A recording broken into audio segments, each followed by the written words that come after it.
Welcome back, everybody. No matter how long I wait, I end up getting interrupted by some announcements, so I'll kind of just talk some crap for a minute. See, it doesn't look like anybody's got a microphone in their hand. Welcome back. It's week 3 of the AAA Schwartz Roofing Scratch Match Play Tournament here at Lehigh Lanes in Lehigh Acres, Florida. We are bowling week number 3 on the 38-foot Wayne Webb pattern. This is a match play tournament, or excuse me, a match play league, 4 games, bowl a different opponent in every game on a different pair of lanes. Sometimes you end up getting stuck on the same pair of lanes for 2 or 3 games. The first, especially with the way we run this league, the first game is a position round game. And then the 3 games after that are just going to be match play games. Random draw. Everything's already predetermined, what pair of lanes they're going to, who's bowling where. I think I'd already said this, but it is scratch. We are bowling on a pattern. I already said that. 38-foot, the Wayne Webb pattern. We're going to get practice going on here in just a couple of minutes. John Rakowski and Ron Richards and Dennis Bush are kind of having a conversation at the desk. Going into last week, we had 2 guys that were undefeated from week number 1. It was John Rakowski and Dennis Bush. John Rakowski only lost 1 game last week. So he's at 7-1, leading the league. The only player in the league to only lose 1 game so far. Dennis went 1-3 last week. He is coming in 7th place, coming in tonight. So the way this first game is going to work, John Rakowski and Dennis Beagle, who's in 2nd place. Dennis Beagle only went 2-2 the first week, but went 4-0 after post bowling yesterday on Sunday. I was not here, so I don't know how well he bowled, but he is here tonight. So it's going to be him and John Rakowski bowling their first game on 3 and 4 tonight. And then we're going to have Daniel Casera coming in 3rd place, also at 6-2. He's averaging 189. He's going to be bowling against Nuna. Chuck Williams, also 6-2, averaging 184. They're going to be bowling on 5 and 6. On 7 and 8, we're going to have Chucky Rucker at 6-2, averaging 179, bowling against Robert Hilton. He is 5.5 and 2.5. He's averaging 192. He's in 6th place. They are going to be bowling on 7 and 8. On 9 and 10, we're going to have Dennis Bush. As I said, he went 1-3 after last week, after starting 4-0 in the first week. He's at 5 and 3. He's averaging 191. He's going to be bowling against John Syverson, who's in 8th place. He's also 5 and 3, averaging 186. Then on 11 and 12, we're going to have Davion Swinney. He's in 9th place, bowling against Wayne Tupelin. They're both at 5 and 3. One averaging 184, one averaging 183. I get to fight Jake twice today. Who? Oh, yeah? You get him in the position round game?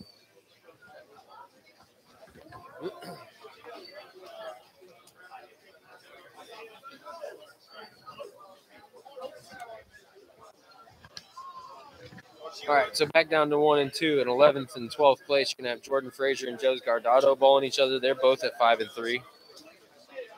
13th and 14th place, this match is going to be going on 3 and 4. It's Nick Larson and Tyler Altman. That's going to be a good match. Let's see. Nick Larson and Tyler and Nick are both at 5 and 3 coming into this week. Then on 5 and 6, you're going to have Ron Richards and Brad Stewart bowling each other. They're both at 4 and 4.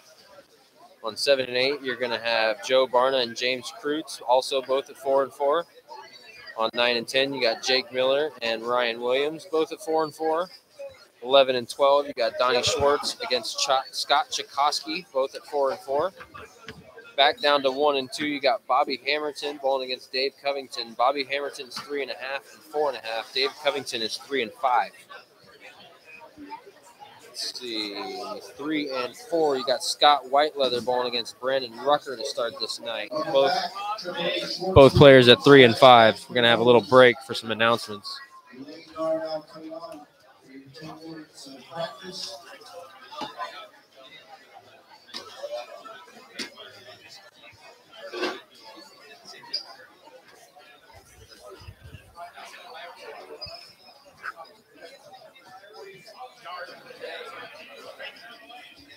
Just a reminder, Dr.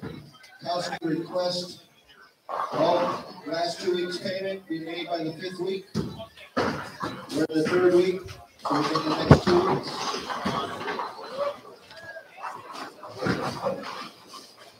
If you're going to Bobby Hamilton, John Pfister, or Ricky Nicholson, they will not be here this evening.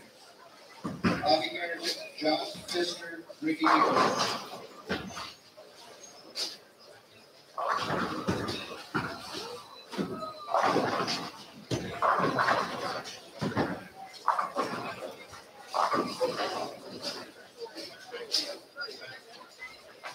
We're interested in the brackets. Brad Stewart's on 5 and 6. Running the brackets. Brad Stewart on 5 and 6. You want to sign up for the 6-game stretch happening this Saturday. Sign up sheets in the front desk. Saturday 2, hole 3.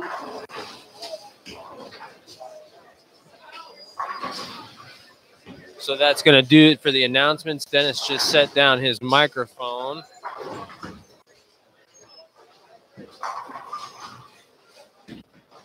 I'm going to finish rattling off the matches here. We're in 27th and 28th place, bowling on 5 and 6. Josh McFalls against JJ Feather to start off. They're both players at 3 and 5. On 7 and 8 and 29th and 30th, you got Brad Zielinski bowling against Ricky Nicholson. Part of that announcement was that Ricky Nicholson is not here tonight, so he's going to be a blind. He will post bowl on Sunday. Let's see, 31st and 32nd place on 9 and 10th, Donnie Schwartz Sr. against Carlos Delgado. Donnie Schwartz Sr. is 3 and 5. Carlos Delgado is 2 and 6. 33rd and 34th on 11 and 12, John Pfister, who is another one of the absent players tonight, against Darren Bess. Both players are at 2 and 6. And then the last match, which actually starts on 1 and 2, both players are at 1 and 7. You got Dustin Valentin against Joe Nasso Jr. So there's 3 players that aren't here tonight. It's Ricky Nicholson, John Pfister, and Bobby Hamilton. So those guys should all be in here on Sunday after the handicap sweeper to post bowl. And they put out the pattern. If anybody ever wants to come and practice on something like this, see what these guys are bowling on, they put this pattern out on a few pairs of lanes. A couple of the pairs they hold for the post and pre-bowls, but a couple of the pairs you can just come and practice on.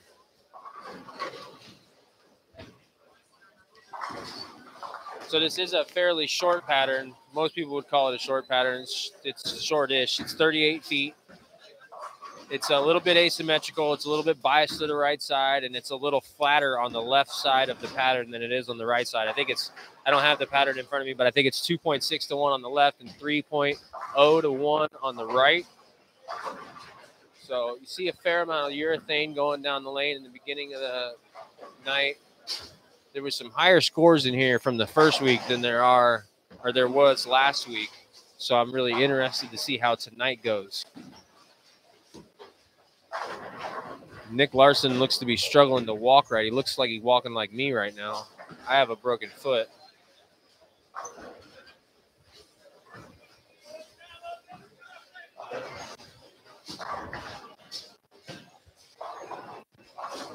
So you see a fair amount of kind of everything going down the lanes in practice. But once we get into the beginning of the first game, you're going to see a lot of guys settle into some urethane balls.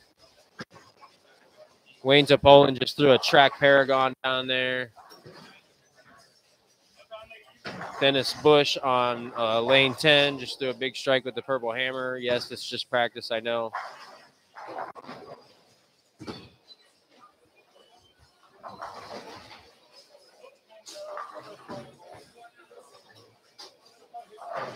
Believe that was a web for Joe Barna on lane 8.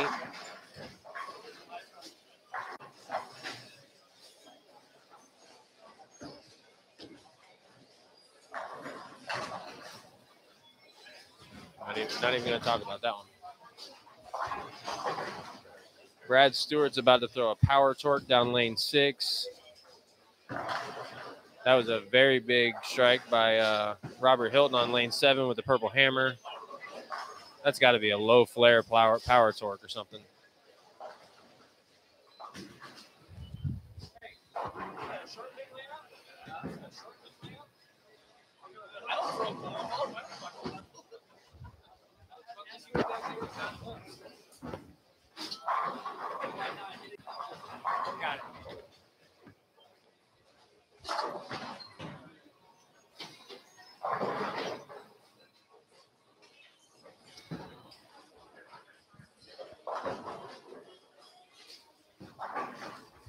Dennis Beagle's back in the house after missing last week, throwing his no-thumb purple hammer down the left side. He's got 2. He's got one he can put his thumb in, and one he can't.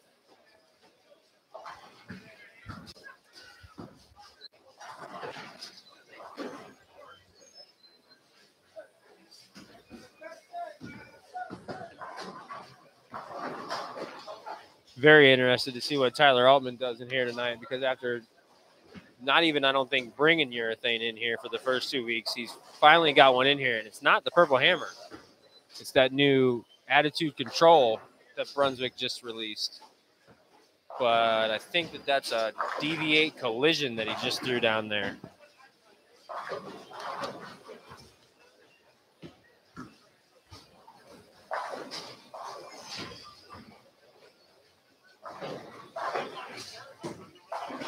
Daniel Gacera just threw, I think that was a fast pitch down there.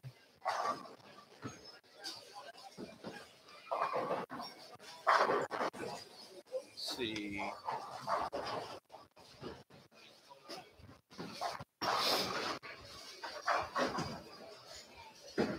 Davion Swinney just threw a burner solid. Davion Swinney, I don't think, really throws urethane. He doesn't really need to.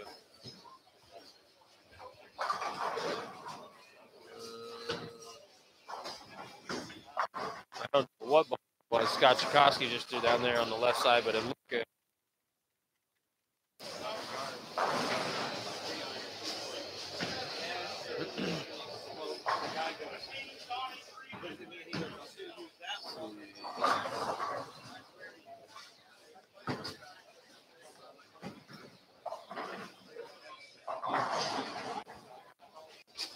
Let's go down here and see. Oh, he just came off the approach. I was going to see what Johnny Rack's throwing. He's been throwing a sneak attack with some surface on it for the first couple of weeks. Even he struggled a little bit last week.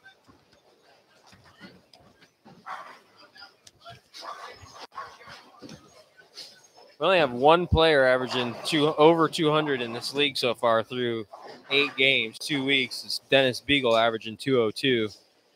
We've got the next highest I see is John Rakowski's 194 leading the league. I mean, those 2 guys are the first 2 guys. They're bowling each other. That's going to be a good match. I need to ask if the camera's working on 1 through 4 because it wasn't last week.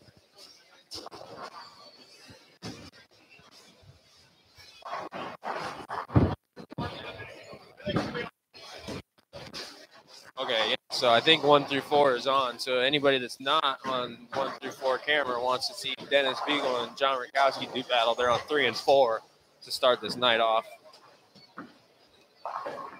And actually, on the same pair of lanes, you got Nick Larson and Tyler Altman. Although Nick Larson, like I was saying, has been walking around with a major limp. I haven't seen him throw a shot yet. He has thrown shots. I just haven't seen any of them.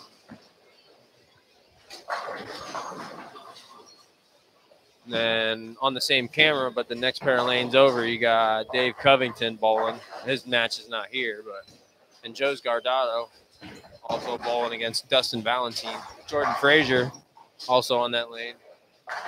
Oh no, you know what? Jordan and Joe's are bowling, and Dustin and Joe Nasso. So that should be a pretty good match too.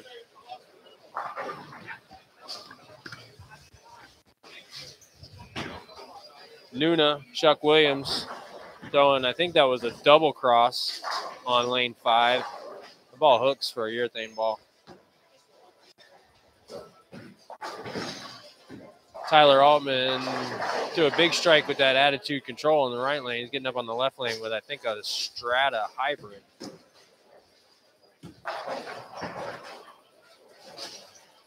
Brad Stewart's beating the pocket up with whatever that layout's on that power torque.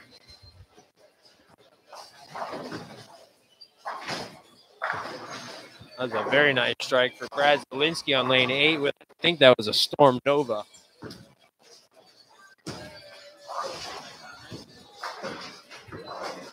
Practice is finishing up here on basically all these pairs. So the last couple balls that you guys see on 5 and 6 and 3 and 4 are going to be it for practice, and then we're going to get into the games here. So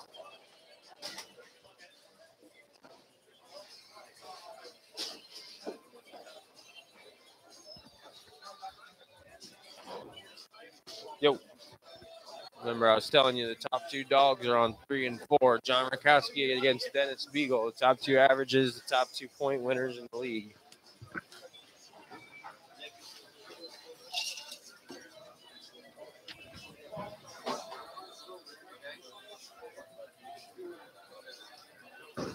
DB.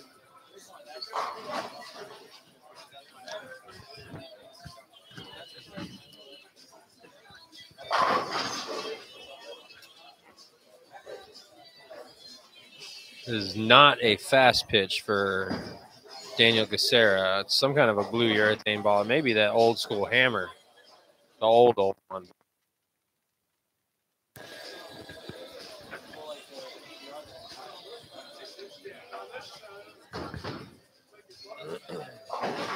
Chucky Rucker gets us started on lane 7, but goes through the face and leaves a big 4. You got Chuck Nuno Williams up on 6 on the approach right now.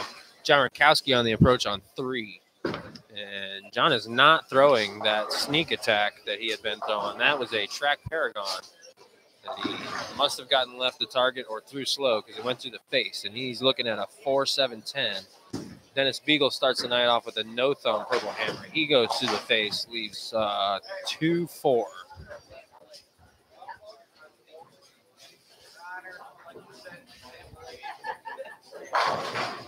Somehow I got to find out what that blue urethane ball is that Daniel Gacera just threw because he just crushed the pocket with it.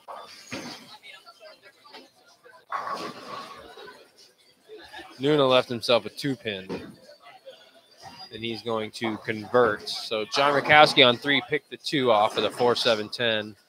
Dennis Beagle going to throw the spare, converts it. Dennis Bush on lane 9 starts the night off with a big strike with the purple hammer. His match, John Syverson, threw a strike. Ryan Williams up on the approach on 10, throwing a purple hammer two-handed. Throws a big strike there against Jake Miller. Got Wayne Topolin getting up on the approach on lane 11 right now. Game. Lane with an open.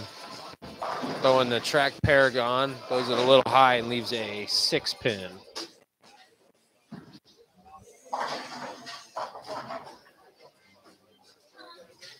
Brad Zielinski up on the approach on 7, throwing the Storm Nova. Swinging it a little. That was a good shot. Big ball.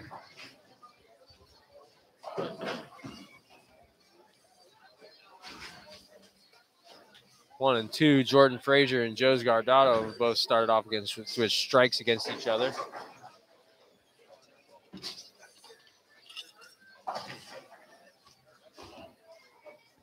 Dave Covington fixing to take the approach on lane 2 right now.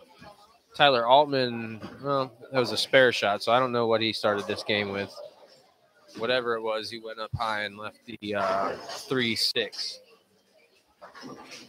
Dave Covington starts off with a strike there on lane 2.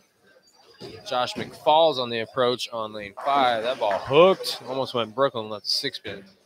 Bowling against J.J. Feather. Brandon Rucker, Chucky Rucker's son, getting up on the approach on 4 to start this game off against Scott Whiteleather. I believe that was a GB4 that he just threw down there. And it went Brooklyn and left a 6-pin.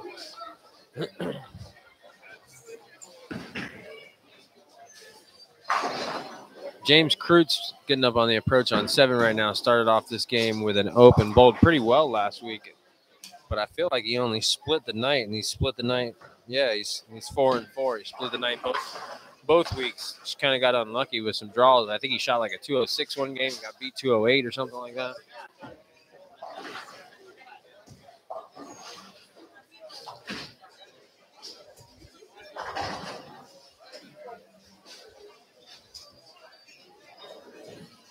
Dennis Bush just threw the thumb in purple hammer down lane 3 for a big strike.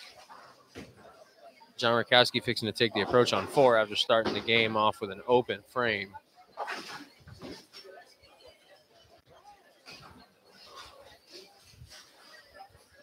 Sticking with the Paragon, got a lot of polish on it. And that ball just never hooked. Wonder why he decided to get out of that sneak attack.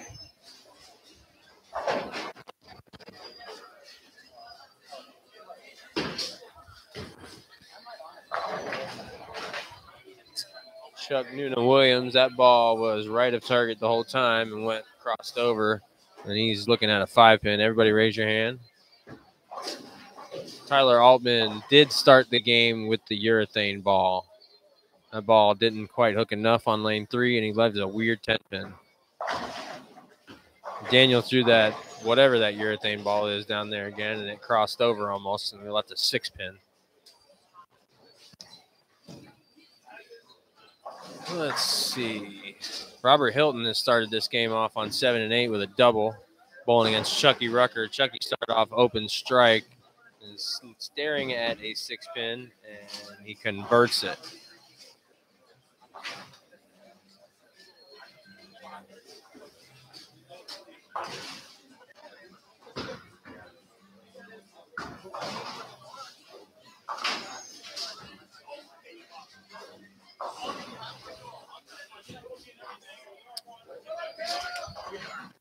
Kind of a little bit shocked right now if what I heard is true, and I'm not going to say it until I can confirm it. But if what I thought I heard is true, it's pretty awesome, and it shocks me that we couldn't get hardly any scratch brackets in some other leagues that have way more bowlers than this one. All right, so John Rakowski opened again in the second frame. It was kind of a split that he left anyway. It just had the head pin on there, so it didn't count it as a split.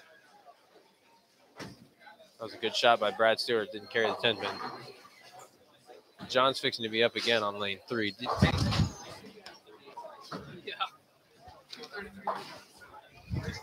So we have, full field is 36 bowlers. There's 33 bowlers here tonight. And Brad Stewart got 38 brackets for tonight's league. We couldn't get one scratch bracket for a league with over 100 bowlers in the fall.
We probably just need to sweep it off there and then set the 2 pins. It kind of is in the middle of 2 spots. It's a pin breaker.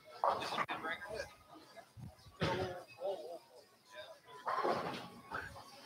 So Daniel Gacera is throwing a pin breaker down there. I don't even know what that is or who makes it or anything like that. Oh, that's perfect. That's perfect.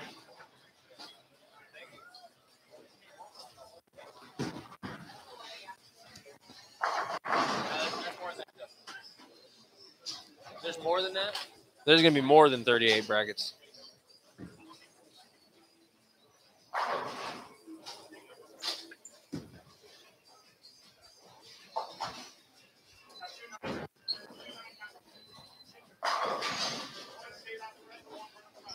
All right. So John Rakowski got on the strike frame train finally in the third frame. Dennis Beagle left I believe that's a 2-pin on lane 4. Chuck Noonan-Williams up on the approach right now on lane 6. Started off this game with 2 straight spares. That ball crossed over and went Brooklyn, and he left a 4-pin.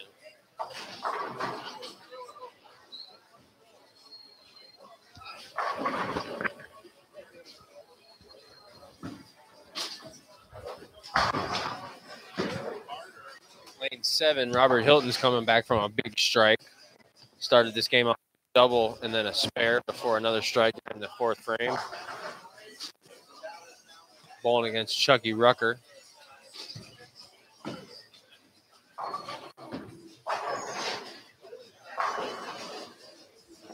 Noonan's going to attempt to make this 3 straight spares to start off the game on lane number 6. Darren Best up on the approach on lane 11 right now, trying to convert what looks like a 5-pin. Started this game off clean. Spare, spare, strike, spare in the 4th.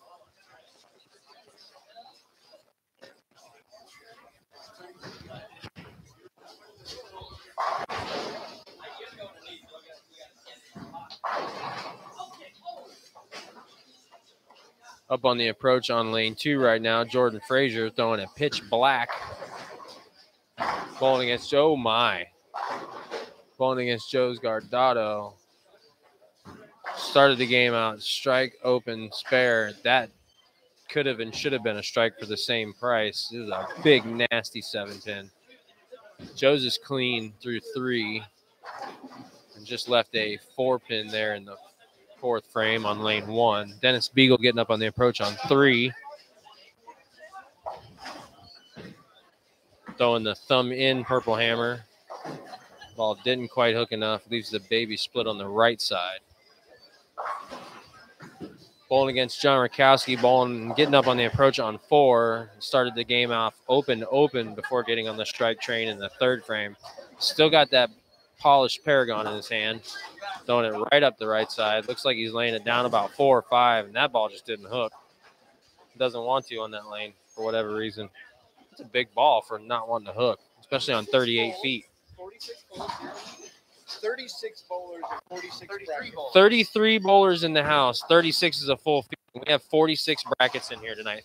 46 full brackets with no buys.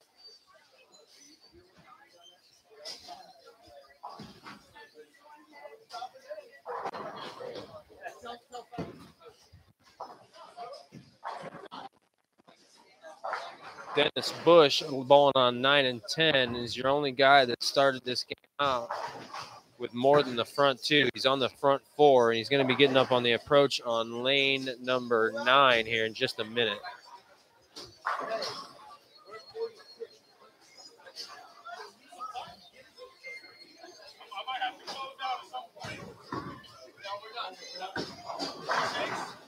Oh, no, Chucky Rucker. Wow. Chucky Rucker is trying to get into the double on lane number 5. He's on lane 5 in the 5th frame. Threw a really good shot and just rocked the 8-pin. The ball actually hit it, and it didn't fall. It's insane.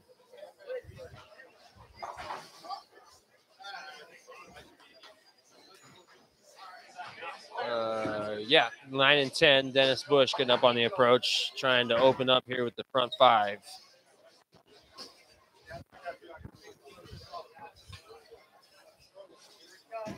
Robert Hilton getting up on the approach on lane 8. Has started out with a double and a spare, and then he got back in the strike train in the 4th frame. Oh, my. That was rowdy. So Dennis's Bush. Dennis's shot slammed the pocket, and he left the 7-10 and threw a messenger across the deck, and it didn't connect.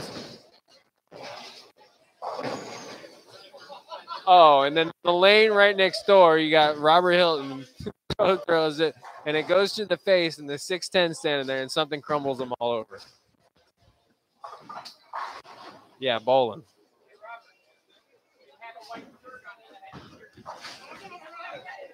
Yep, bowling.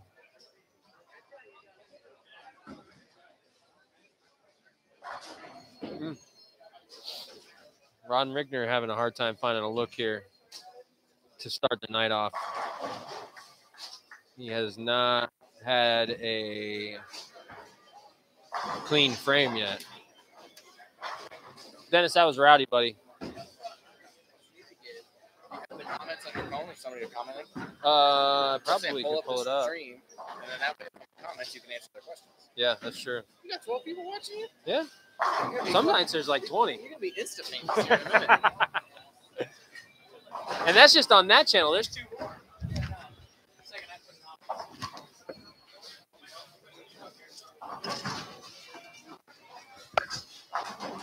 Yeah, guys, if anybody's got any questions or anything, I have the chat pulled up for the 5 through 8 feed. I'm not going to switch back and forth and try and catch them all. If you want to ask or say anything or whatever, and you want to get recognized for it or whatever, jump on the 5 through 8 feed.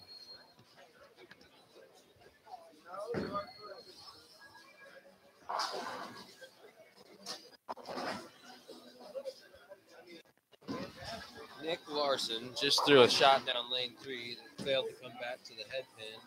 I'm looking where he's had a rough start to this whole week. His pattern's kind of kicking him a little bit. He's 5-3, so he's over 500. But every time I see him, he's struggling. They're shooting some kind of a spare or something.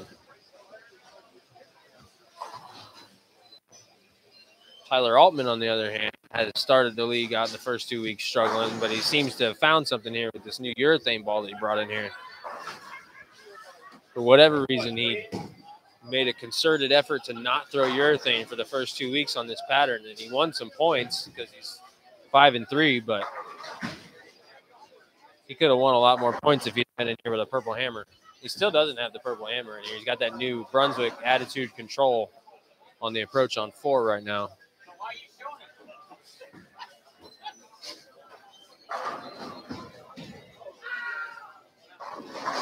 Ooh, that ball hooked up a little bit, went through the base. Robert Hilton on the approach on 7 on a double in the 6th frame. It's clean through 5. Got that one to fall over, flexing them out, flexing them out, flexing them out.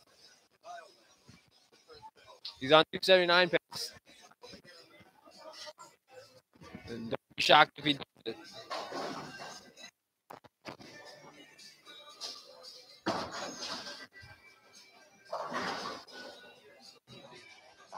Darren Bess on the approach on 12, the lefty. He's gotten out of the pink hammer. He's throwing that looks like an Obsession Tour Pearl. That ball went high.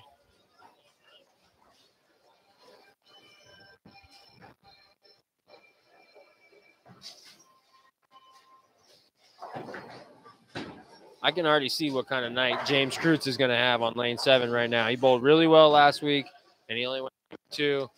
And he's going to struggle a little bit on ball reaction at night, and he's going to go 3-1 or 4 now. He's on a double in the 5th and the 6th frames, going into the 7th frame, bowling against Joe Barna, who's struggling a little bit tonight. Dennis Bush got back on the strike train in the 6th frame after that gnarly 7-10 in the 5th when he opened front 4.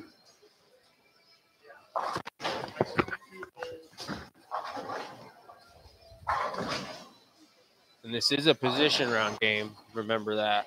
So if 1 and 2 are bowling against each other on lanes 3 and 4 right now, it's Dennis Beagle and John Rakowski. Dennis Beagle's got an advantage. He's clean through 5, but his only strike is in the 2nd frame.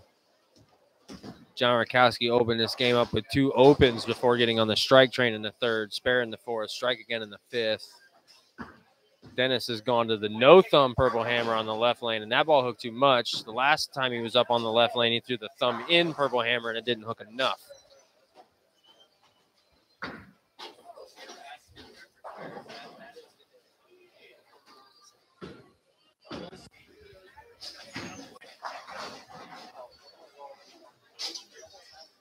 Ron Richter's still struggling to start this night off on 5 and 6. He's gotten to the left with, I think that's a payback. That ball was a little better than he was throwing the purple hammer up the right side before.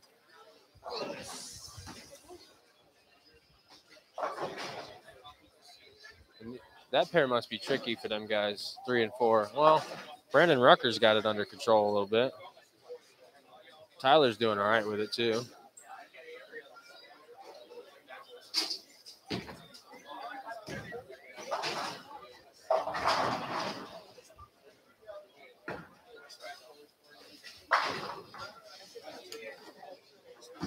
Both of them guys are not happy with what's going on 3 and 4 right now.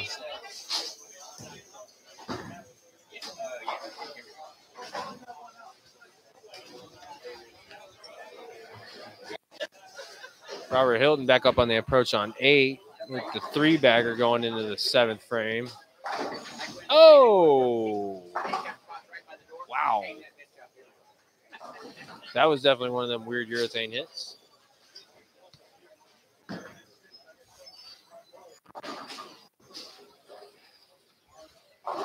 This pattern is not easy.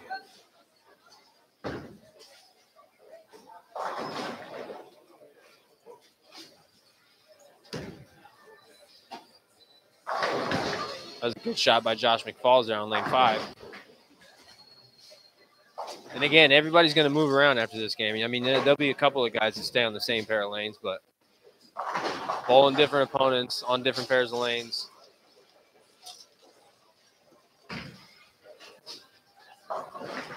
Unfortunately, I can't tell you who goes where after this. I don't have any kind of a list. I don't think there even is one. It's just all pre-programmed into the computer.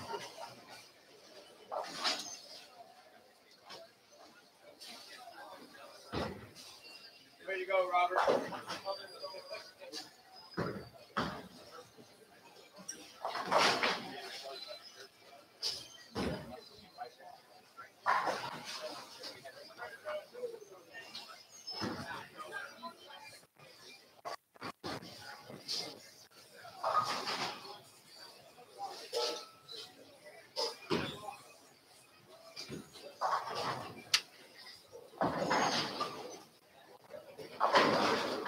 Ryan Williams still throwing the purple hammer down there on 9 and 10, finally getting back on the strike train in the 7th. He opened up with the front 3, and then he kind of lost his way a little bit. Bowling against Jake Miller. You'll actually see one of the weird occurrences tonight where they're bowling against each other tonight in a position round game, and then I don't know if it's the next game or game 3, they're bowling against each other again on a different pair of lanes as just like a regularly scheduled matchup. 5 and 6, Daniel Gacera getting up on the approach. Strike, spare, 3-bagger, throwing like a 30-year-old urethane ball. I think it's something like a pin breaker or something like that. I don't even know what that is, but it mashes them. Damn.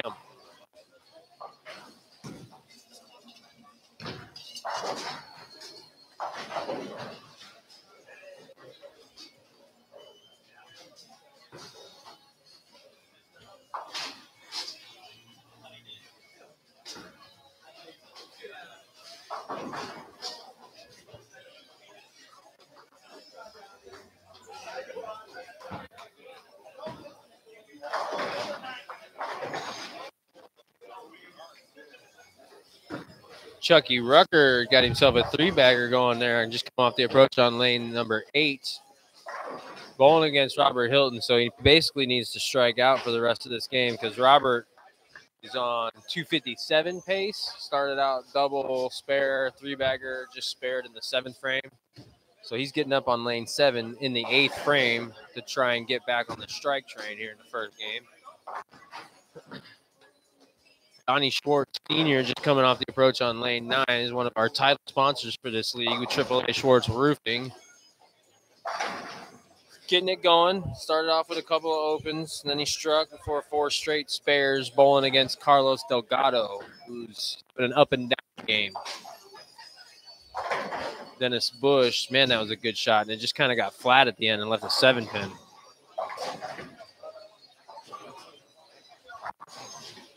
He's bowling against John Syverson, whose only strike is in the first frames. He's not having a very good game. He's got some spares, but struggling. Rips a cover with the ball, though. Oh, my. That is a 2-7. That was going to be a 2-7-10. Something took the 10 down right at the end there. Got a ball change for Brad Stewart coming, looks like, pulling out the purple 3D hammer re-release out of the bag.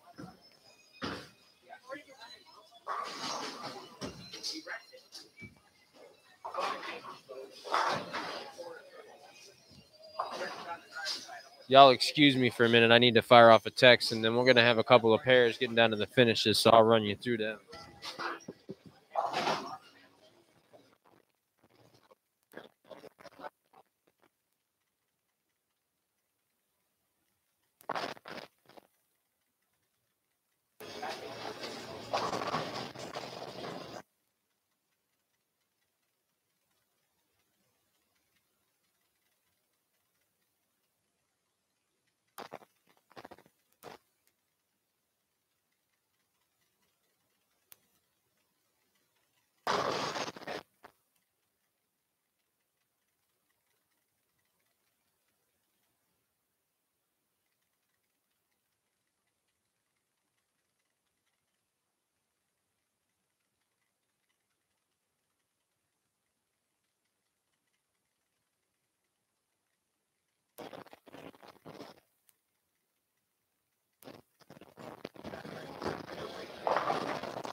All right, 1 and 2's finishing up. They're getting into the 10th frame right now. Joe Nasso Jr. just finished up the game against Dustin Valentine. I didn't see what he shot in the graphics up there right now, so I'll tell you in a second. Same thing on 9 and 10. They're finishing up and in the 10th frame. Donnie Schwartz Jr., also part of the title company, sponsored AAA Schwartz Roofing. Just threw a shot down lane number 12. I think he needed to strike to have a chance to win because his match, Scott Chakosky, shot 174. So if Donnie picks this up, actually, no, Donnie can pick this up and strike for 183. So he needs to pick it up, and then he just needs basically like 2 pins to win, I think. Dennis Beagle got himself a double in the 7th and 8th frame on lane 3. John Rakowski also did the same thing, but he had opened in the 6th. Dennis has got about a 30, 40 pin lead in that match. Joe Nasso Jr., 167. Dustin Valentine, if he strikes here, is 164. So Joe Nasso is going to take that one down. Joe Scardato is going to win his match against Jordan Frazier because he can spare and strike for 194. Jordan can only strike out for 166. Wayne Topolin on 11 and 12 struggled the first game. Not a very good game. Bowling against Davion Swinney, I believe he was. Davion shot 147 and 1. So that'll tell you how much Wayne struggled. Wayne caught a check in the senior regional here a couple months ago. I think he actually made the shootout round. Well, everybody that caught a check made the shootout round. So, yeah, he came in and bowled 4 games in the morning but didn't make match play. But had a very good showing. But this is a tough pattern. It's short pattern. It's tough. It's flat. Not completely flat, but it's pretty flat. Flat and short in this place is tough because it's a high-friction center. Brandon Rucker's got it going on 3 and 4, though. He's clean through 8, I believe. He just threw another strike there. Yeah, he's clean through 8. He can strike out for 246 bowling against Scott Whiteleather on 3 and 4. That's the same pair of lanes where Dennis Beagle and John Rakowski are doing it, and Tyler Altman and Nick Larson are getting down. Nick Larson's struggling. This pattern's kind of eating Nick Larson's lunch from the beginning a little bit. He's throwing a different ball in here tonight than he has in the first couple weeks. Most of the first 2 weeks, he threw a purple hammer. He's throwing a very light blue track ball now. I think it's an old Tactics that he might have a short pin layout on or something. Dave Covington on the approach on 1 right now can finish the game off with a 204 if he gets the last 3 in the 10th. That ball crossed over and went Brooklyn. It's a 9-pin, so he can now, I think, spare for 193. John Rakowski struck in the 9th for a 3-bagger going into the 10th frame. I do not know if he's still in the same ball or not. He was throwing a polished Paragon. It wasn't working out that well. Chucky Rucker had a 4-bagger going into the 10th frame on lane 8 and took off 4 on the right side. That's what happens when you miss your target right on this pattern. He picked it up, though. He cleaned it up. So he can spare for striking the fill ball, I believe, for 212. Robert Hilton's getting up on the approach here in a second on lane 7. Struck in the 9th, so he can strike out for 246. Woo! Lane 6, Daniel Gacera with the pin breaker. That was almost a 4-9 and something that came across the deck and took them both down. Yeah, Chucky Rucker spared, so he can strike in the fill ball for 212, but that's not going to be enough against Robert Hilton unless something drastic happens here. That could be something drastic. 4-6-7 for Robert Hilton on first ball in the 10th frame. So that changes things there.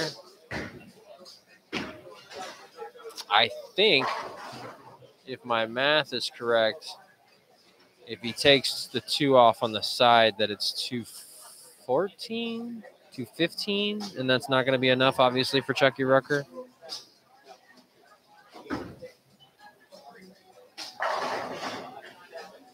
But I could be wrong. 203, 210. No. 212 if he takes the 2 off on the side, but it doesn't matter because Chucky just left a washout. So that's going to be 207 for Chucky Rucker. That could have been something there. They could have tied, honestly. I think. Bowling math is weird. Tyler Altman getting up on the approach on 4 in the 9th frame, left himself a 4-pin after a double in the 7th and 8th. He's going to convert that. He's going to win his match against Nick Larson because Nick opened in the 9th frame and can only strike out for 163 now. Tyler can strike out for 210. 214 for Robert Hilton, not 212. So that was definitely a win. No, you good. You good, baby.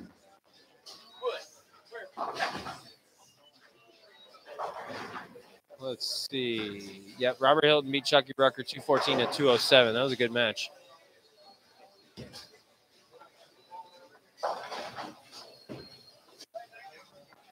You funny, Sherry.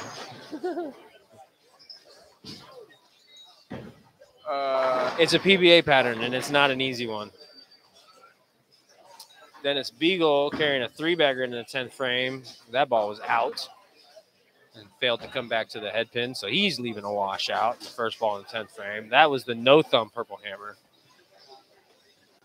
So I'm not even going to try to do the math on that one. Brandon Rucker keeping it clean. Oh, he washed out in the 4th frame. See if he can convert to keep it clean. And he does so. That was a good shot. Good shot, kid. So he can strike out for 226. Dennis.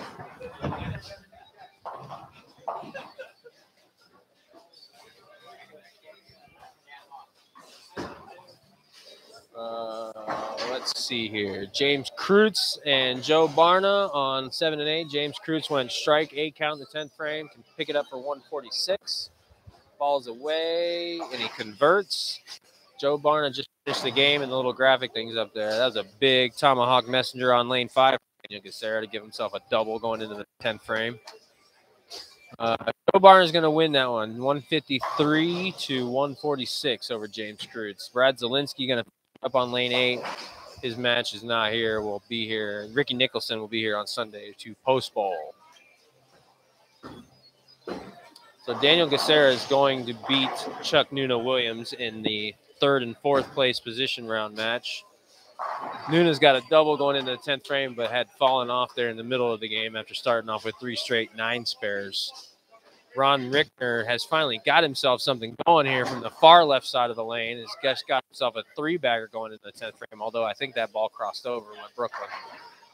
So Dennis Beagle only took 1 off of that washout for a 192. John Rakowski struck in the first ball in the 10th frame for a 4-bagger. Second one is away. Much better shot than he had started the night throwing, and that's going to be 2 in the 10th for a 5-bagger. So he's probably going to end up coming back and winning that one. I haven't done the math yet, but 81, 111, 141, 171. Yeah, he can strike out for 201 here. So all he has to do is really keep the ball in the lane here. 2 pins wins this match for John Rakowski over Dennis Beagle in the 1 and 2 position round game to start the night. Tyler Altman picks up his spare in the 10th frame, and he can strike in the fill ball for 199, and he's going to beat Nick Larson because Nick can only shoot 163.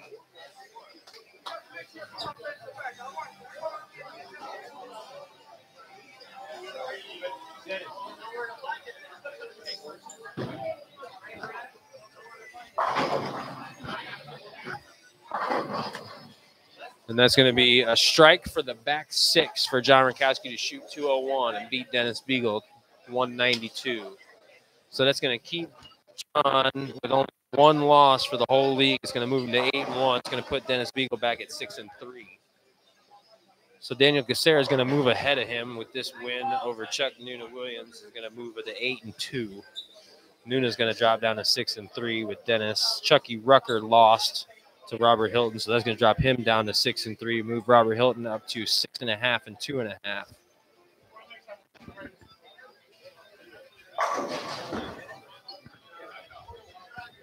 So yeah, you're going to have John Rakowski in first, Daniel Gacera and Nuna tied for second, with Robert Hilton right behind him after this first game. Tyler Altman got the strike in the fill ball for 199. Nick Larson got the first one in the 10th. Inconsequential. Brandon Rucker trying to keep it the whole game clean. That's a ball change, and the ball kind of got a little flat off the back of the pattern. It leaves him a 4-pin, a weird hit. But an easy makeable spare that he could pick up and throw a strike in the fill ball for a 215, bowling against Scott Whiteleather. Scott Whiteleather has no chance of winning as he can only strike out for 180. 5 and 6, Daniel Gacera got the first one in the 10th. Nuna carrying a double into the 10th. Getting up right now on lane 5. And guys, Daniel Gacera is throwing like a 30-year-old urethane ball. Somebody told me it was called a pin breaker. I thought it was a Storm fast pitch at first, but it doesn't have the bright green labels that the fast pitch does. Somebody told me it's something called a pin breaker. I don't even know what that is, or who made it, or when. So he missed right and missed the head pin, but it's inconsequential. He can pick it up for 231.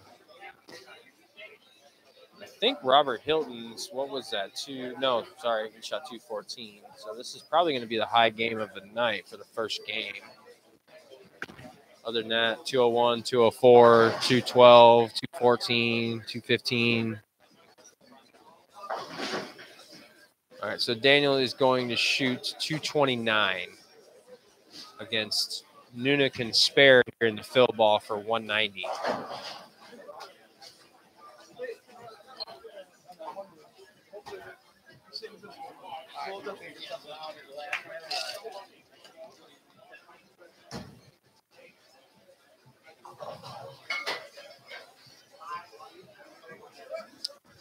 Ron Rickner getting up on the approach on 6 now, carrying a 3-bagger into the 10th frame after struggling badly to open this game up, trying to throw the purple hammer down the right side. He's since grabbed a green-colored ball that I think is a radical ball called the Payback, and it's trying to swing basically the whole lane. And the last 2 have gone down. They've been Brooklyn's, but that's a 4-bagger now, bowling against Brad Stewart. Brad Stewart can punch out for 175. Ron Rickner can punch out for 104, 131, 194. Ron Richards, excuse me. I think I was calling him Ron Rickner. And Brad beat the pocket down on that one, left the ring 10 pin. What's it, homie? Come on, come on, man.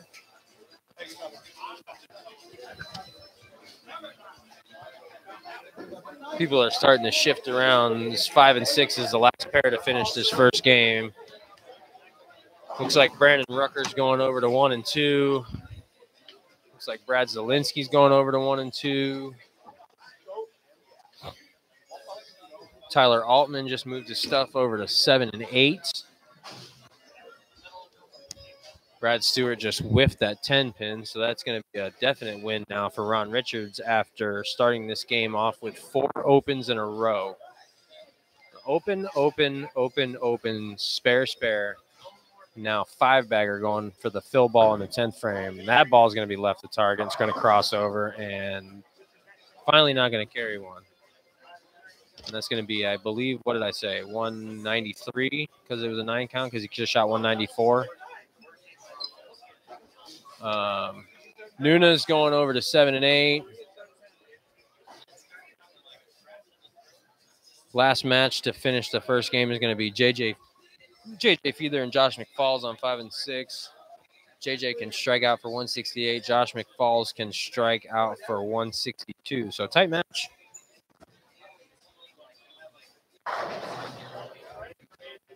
That was a good shot by JJ. Throwing the Black Widow Ghost, the white pearl ball they came out with like a year ago. Josh, I believe, is throwing the black polymer motive ball. It's not really urethane. It's not really reactive. It's like a polymer material or something.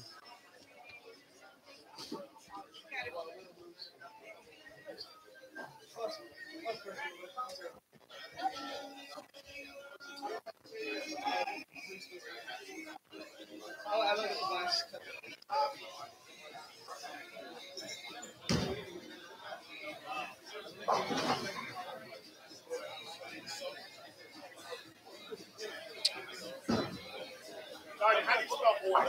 Now we're just doing void and then I'm trying to make sure.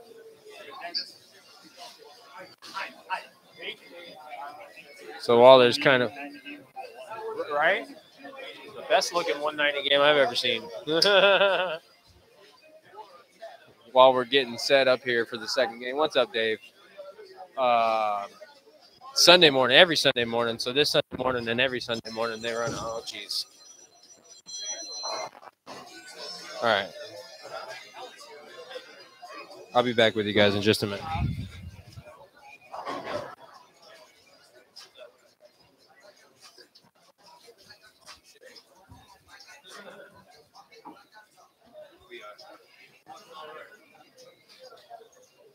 No, he doesn't.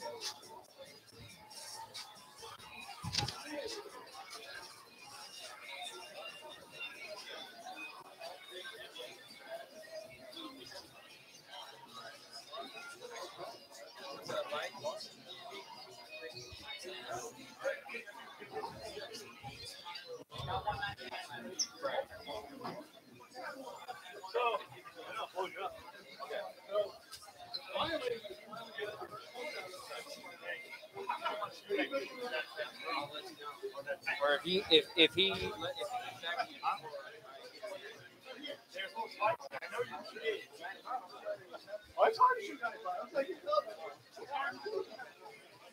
sorry, that was my old man. I had to take the phone call. So yeah, every Sunday morning, check in at 10, bowl at 11, 4 games. It's handicap. It's on the house shot. I think that it's 80% of 220 is what they were telling me is the handicap percentage. 80% of 220. Yeah, bolt on the house shot. 4 games, total pinfall, no step ladder, nothing like that. It's like a $30 entry fee.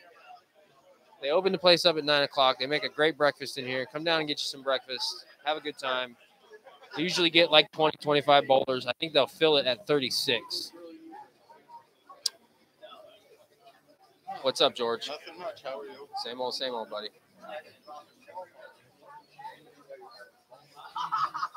Getting work.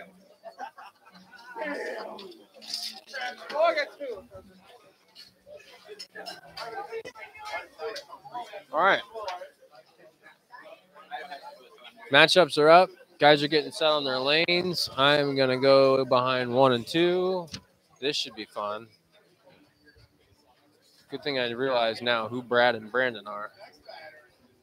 1 and 2, you're going to have Ricky Nicholson, who's not here, bowling against Donnie Schwartz Sr. to start the game off. And then you've got, I believe, John Syverson is going to be bowling against. Got John Syverson against Brad Zielinski, and then Bobby Hammerton, who's also not here tonight, bowling against Brandon Rucker on 1 and 2.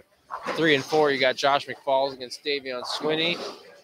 John Pfister, who is our third bowler that's not here tonight, bowling against Dennis Beagle. And then you're going to have Joe Nasso Jr. bowling against James Kreutz. 5 and 6, got Nick Larson against Donnie Schwartz Jr. Got Joe Barna against Jordan Frazier. And then you've got Brad Stewart against Joseph Gardado. On 7 and 8, you got, I believe that's Ryan. We got the Battle of the Williams here. Ryan Williams against Chuck Nuna Williams on 7 and 8. And then you got Dustin Valentine against Daniel Cassera. Daniel Cassera still throwing that pin breaker and just kicked over a 6-pin forward. And then you got Tyler Altman bowling against J.J. Feather. 9 and 10, Wayne Topolin bowling against Dave Covington. Jake Miller bowling against Dennis Bush. And Scott, I believe it's going to be Scott Chakosky on this pair bowling against, I believe that's going to be Robert Hilton down there at the bottom on 9 and 10. 11 and 12, John Rakowski bowling against Chucky Rucker. John Rakowski started the game off with a strike. Chucky Rucker an open. Ron Richards started the game off with a 10-pin. Don't know if it crossed over. He's still left. Bowling against Darren Best, the lefty. Darren's going to be throwing, it looks like he's getting the pink urethane hammer back out. He started the first game off with it. I saw him throwing the Obsession Tour Pearl for a while, but he's getting the pink ball back out. And then to finish off this second game on 11 and 12, you got Carlos Delgado against Scott Whiteleather. How you doing, man? I ain't seen you. Not too bad. Tyler Altman just left a 5-10 on 7 and 8. I don't know what he was throwing or what the shot looked like, but that's what he left. Ryan Williams just washed out on lane 8. Missed the head pin right with the purple hammer. Brandon Rucker on lane 2. Looks like he's going to be trying to convert a 1-2 combo, throwing a payback. He had threw most of the, if not the entire first game with the GB4, but he is now throwing, that's a radical payback.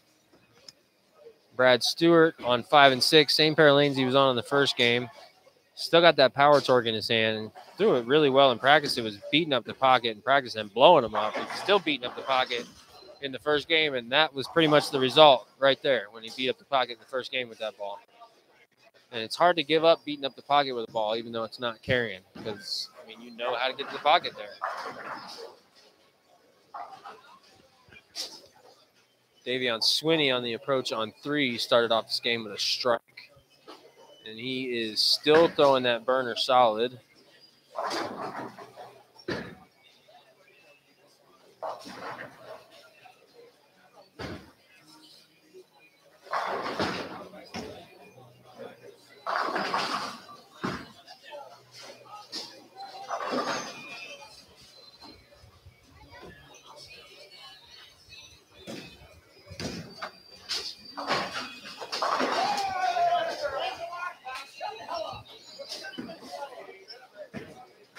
There's some smack talking going on down here, and I like it.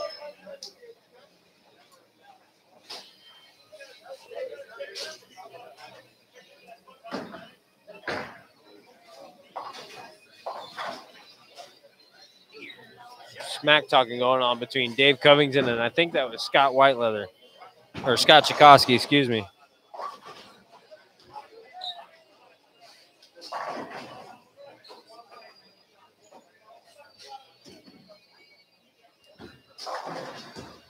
All right. What do we got? Nick Larson on the approach on lane 6. Very far left. Left-handed bowler. throwing that light blue. I think it's a track ball. I think it's a Tactics. And he's got some kind of a foot problem. He's got some pain or something. He's not happy with that wrist restraint that he's wearing. Daniel Caceres started out with the front 2 on 7 and 8 with that 30-year-old urethane ball. Looks like he just drilled. So he must have got that thing online somewhere. Dennis Bush, our proprietor here, started out the first game or the first frame with a strike, leaves a 10-pin in the second frame. Ball barely hangs on to take the 10-pin down.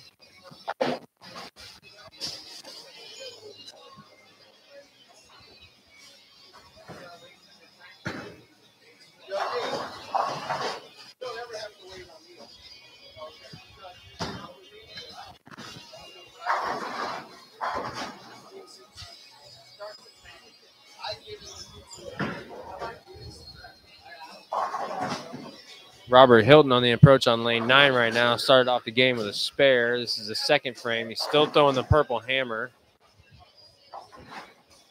Ball got real lazy flat off the back. I don't know if he missed a little right or it's time to get out of that ball.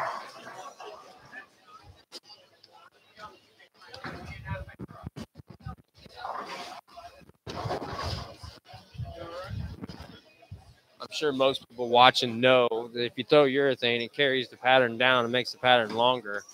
So what that does to a urethane in the ball is it basically makes it start to act like it's quitting, but it's just, I mean, you can move a little right, kind of throw it a little bit harder, or you get into a reactive ball and get to the left a little bit and throw it to the spot where you're throwing the urethane ball, and then you got yourself a hold spot.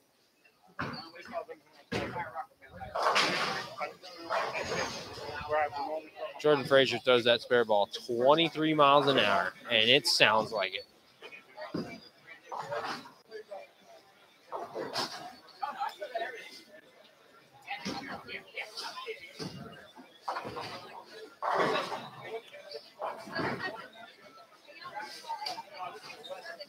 Well, not ideal. Just had ourselves a ball go in the gray board down there on lane number 7.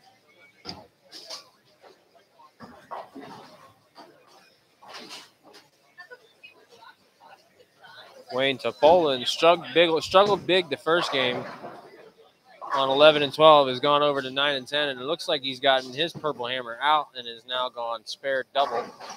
That ball crossed over for Brooklyn, but it's a strike.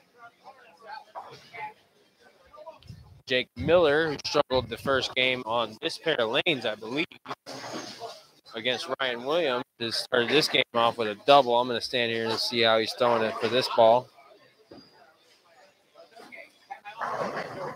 There's one that can go down for Brad Stewart with that same power torque on lane 6.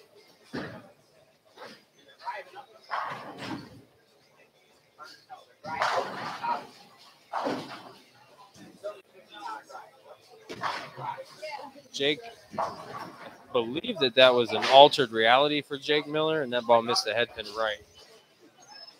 Just never got there. Ron Rich seems to be onto something with whatever the ball is that he's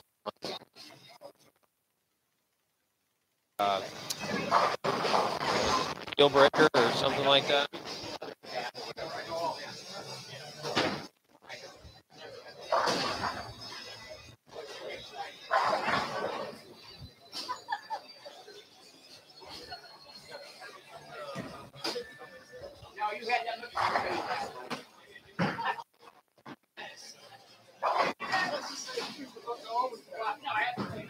Nobody in here started this game off. Actually, Daniel Caceres got the front 3 on 7 and 8 right now. He's not up, but he has the front 3 right now. But other than him, nobody has started with anything too big. Johnny Rack on 11 and 12 went double spare. Let's see. James Kreutz. James Kreutz on 3 and 4 has the front 3 also right now. Davion Swinney with a big strike there on lane 3. Started the game off clean. Strike, 2 spares in a row, and then another strike. Let me see. Jordan Frazier's clean through 3 with 2 spares and a strike. Let's see.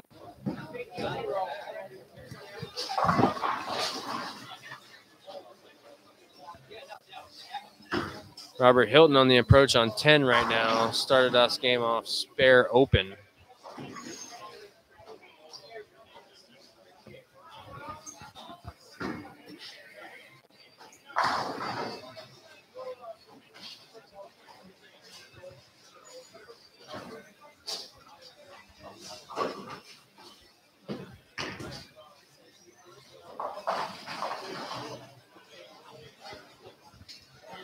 Where are we at? Tyler Altman on the approach on 7. Open strike. Still throwing that Brunswick urethane. That ball hooked. Ball hooked.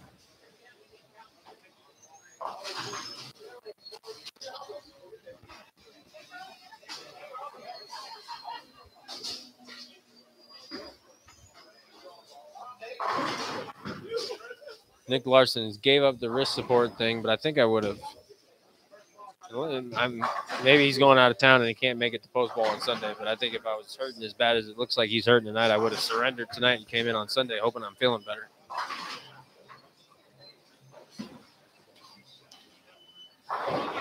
It's very possible that he is.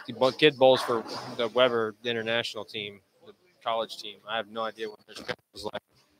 For all I know, he's going to be out of town this weekend. Titties and beer, Brad Stewart. That's what that is. Got his balls unstuck off of his leg. And titties and beer. Everybody's giving Chucky Rucker a round of applause on 11 and 12 for making a spare because he hasn't been able to yet this game until, well, I mean, it's only the 4th frame, but open, strike, open, and the last open in the 3rd frame was, I believe, a 10-pin that he whiffed.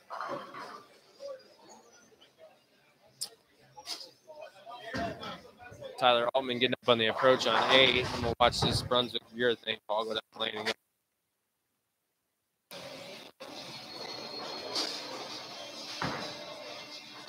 Oh, he's gotten out of the urethane ball. I think that was a hero solid or that deviate collision, one of the two.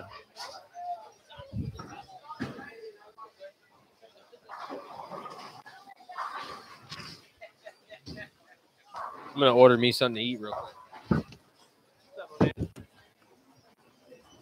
going to order the chicken tender.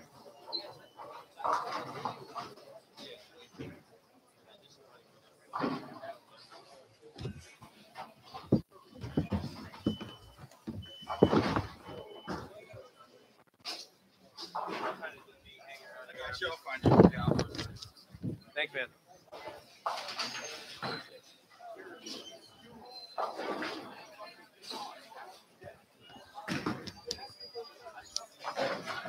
Daniel Gacera up on the approach on 7. He's got the front 3, trying to make it a 4-bagger to start the second game off. Nope. Ball's not even going to get back to the head pin. It's kind of hard, this pattern is. James Kreutz on 3 and 4 did convert the front 4.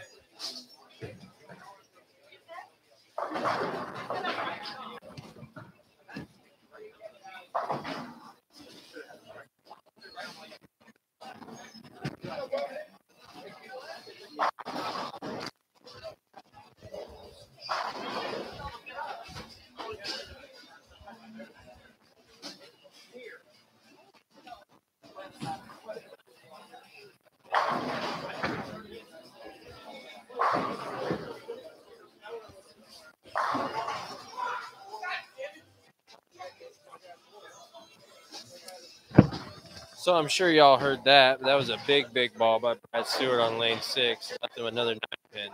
And I understand where he's coming from because he's been throwing it pretty damn good all night long. And he's got maybe 7 or 8 entire strikes for the entire night to show for it at the most.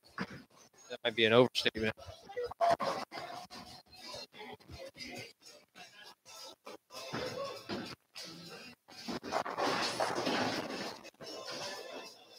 On 11 and 12, we got John Rakowski bowling Chucky Rucker. John Rakowski started the game off with a double. Now he's got 2 straight 9 spares, and now he's staring at a 9 pin to convert in the 5th frame. Chucky, meanwhile, started the game off with an open and a strike and another open for finally a spare in the 4th, and is looking at a 1, 2, 4, 8 conversion.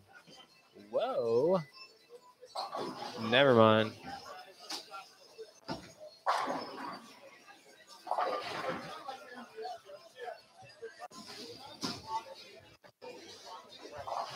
Wayne Topolin on 9 and 10, keeping it clean. Spare, 2 straight strikes, and then 2 straight spares. Ryan Williams has thrown another one on the gray boards. I think that he's still trying to play the purple hammer up the right-hand side, and I think that it might just be too many urethane balls going down there, and it's time to get out of it by now.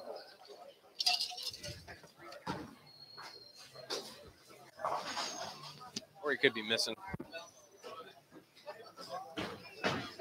Oh, that was a pitch black and not a purple hammer.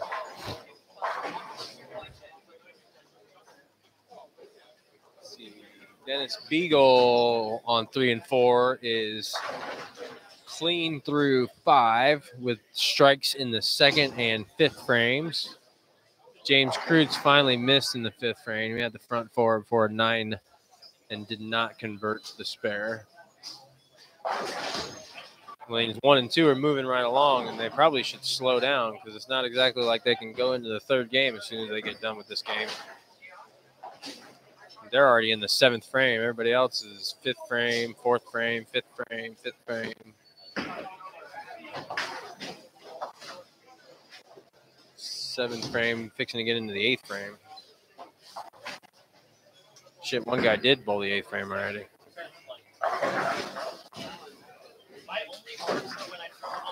The I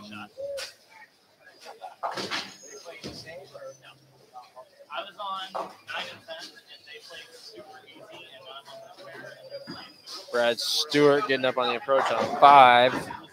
Still clean through 4. He strikes in the 2nd and 3rd frame. His match, Joe's Gardado, just threw a 3-bagger. Opened up the game, open spare before making that a 3-bagger in the 3rd, 4th, and 5th. It is a deviate collision for Tyler Altman, not the hero solid. Brad Stewart has gone to the 3D offset up the right-hand side of the lane and gets lucky, but that ball could have easily been a 2-8-10 for the same price.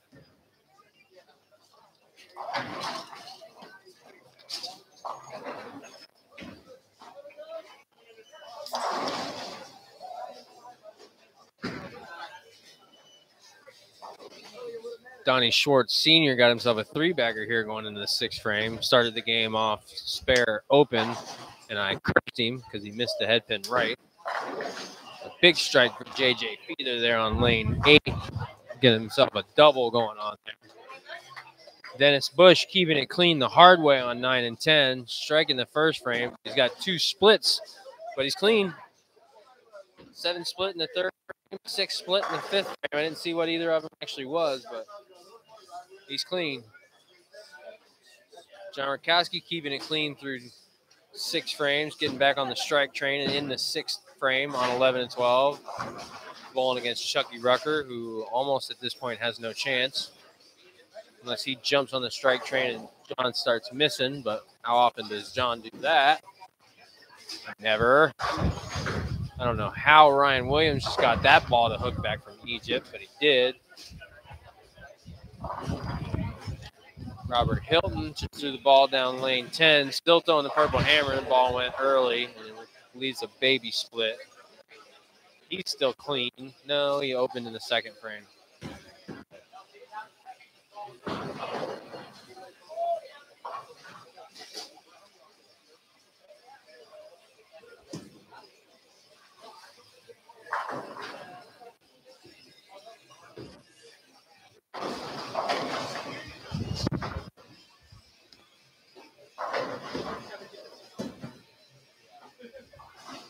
Joe Barna converts his spare there on lane 6. Give him a couple spares in a row.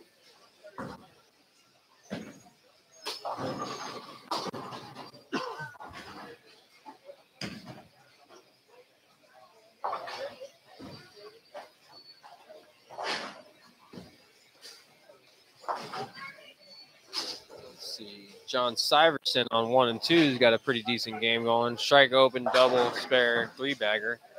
Bowling against Brad Zelinsky, who's having a rough game, has not struck yet in this game. That pair is real tricky, though.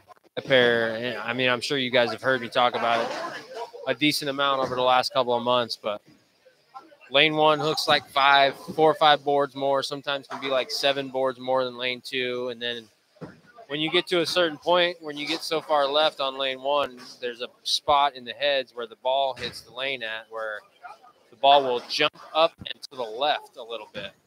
So you either have to get further left than you want to be and do something to make the ball get back to the pocket from further left than you should be because of that bump, or you throw it over it, or you go keep it throwing it around it or to the right, but then you got to throw it 100 miles an hour, and then all kinds of crazy things happen from there.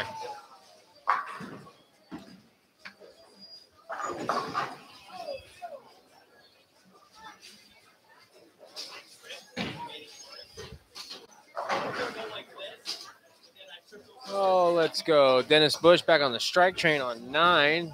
Clean through 6. Bowling against Jake Miller, who just also threw a strike on lane 10, but in the 6th frame. But Dennis has the advantage in that one. Small advantage, but an advantage nonetheless.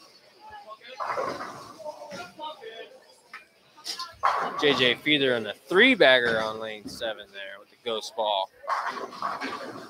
Donnie Schwartz throwing a blue jab up the right-hand side, getting back on the strike train after a spare there in the 6th frame. Dennis Beagle is about to take the approach on lane 3. He has a 3-bagger. Thank you, sir. Has a 3-bagger in 5, 6, and 7.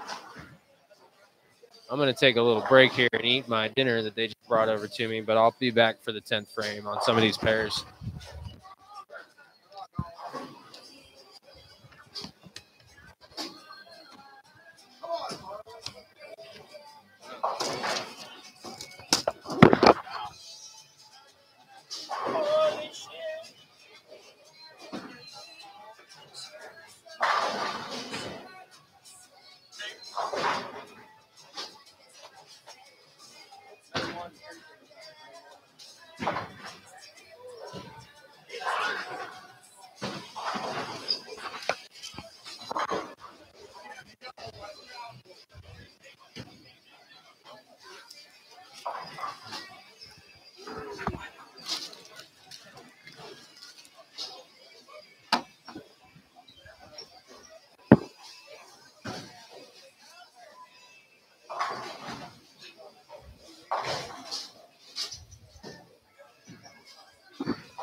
Lane 6, Joe's Gardado's got a 4-bagger.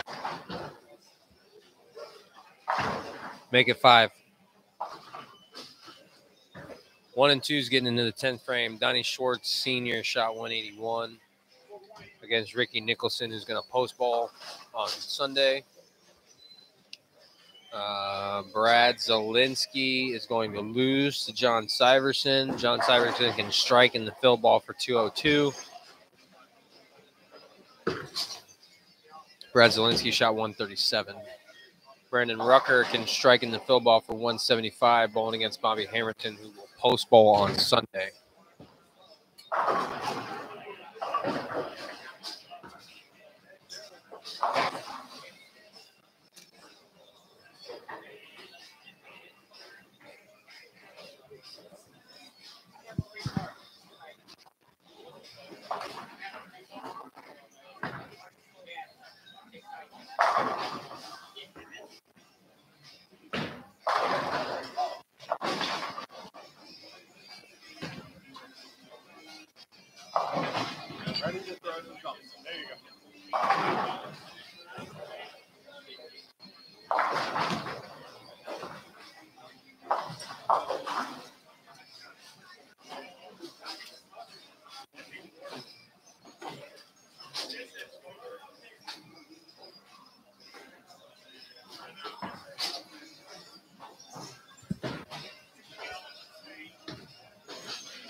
Lane 4, Dennis Beagle got a 4-bagger going into the 9th frame right now.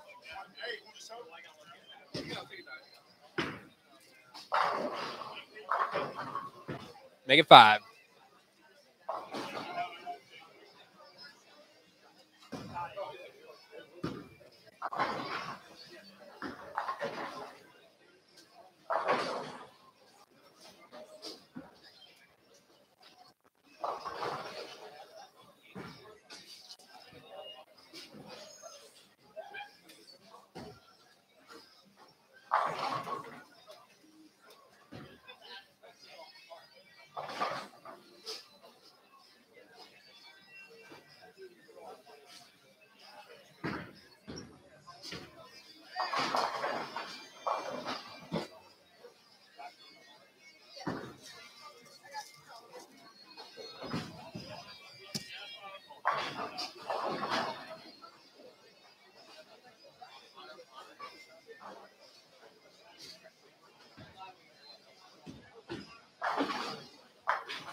Joe's Gardado getting up on the approach on lane 5, trying to make a 5-bagger into a 6-bagger here in the 8th frame.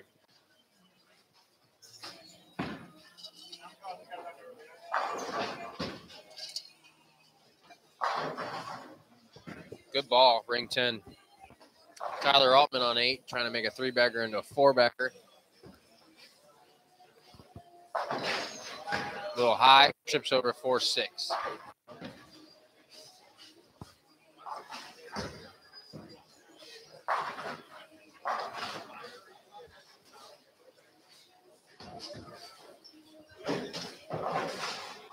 Uh-oh. Joe's Gardado missed that 10 pin into the gutter to the right, and the ball jumped out and back out of the pit.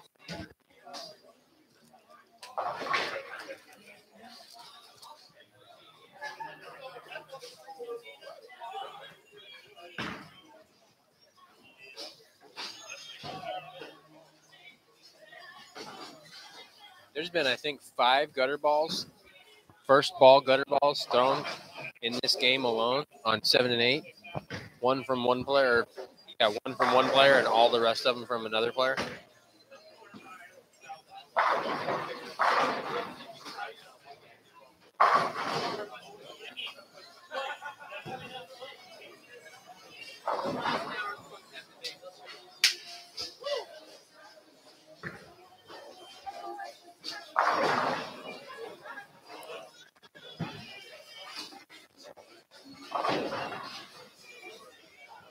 Three and four wrapping up. Davion Swinney shot 181. Josh McFalls just had the chance to throw a 9 count to win and threw a 7 count to lose by 1. Dennis Beagle, 5-bagger going in the 10th frame on lane 3, a little bit high. Kicks over the 6-10 late to make it a 6-bagger in the first ball in the 10th frame. Bowling against John Pfister, who's not here tonight.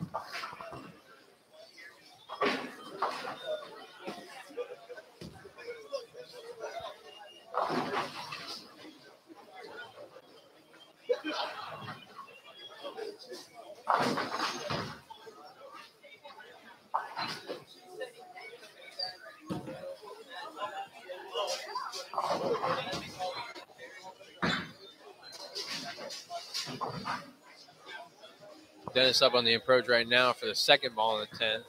working on a 6-bagger clean through the whole game.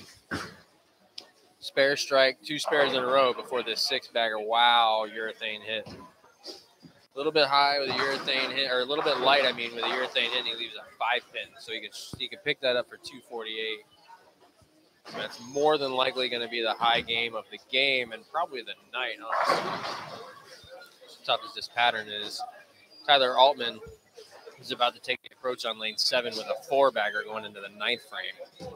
Throwing, I believe that's a deviate collision.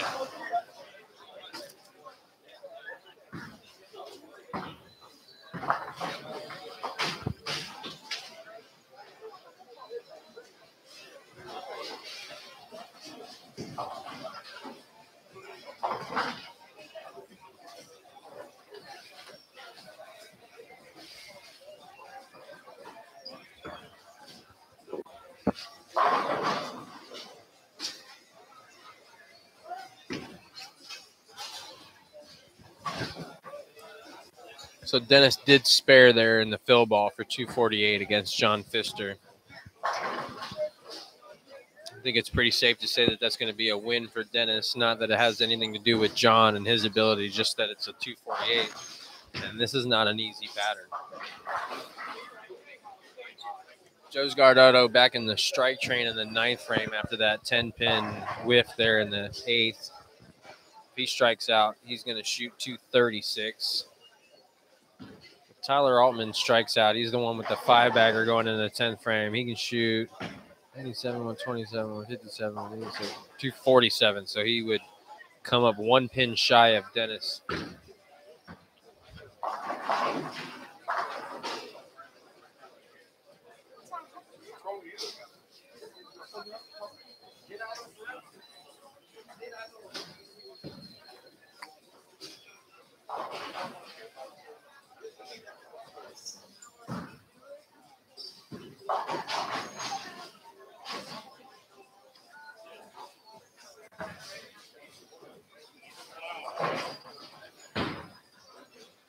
James Kreutz on 3 and 4 just shot 224 against Joe. I believe that was Joe Nasso Jr. That's a pretty big game for for James. James been bowling pretty well. Bowled pretty well last week.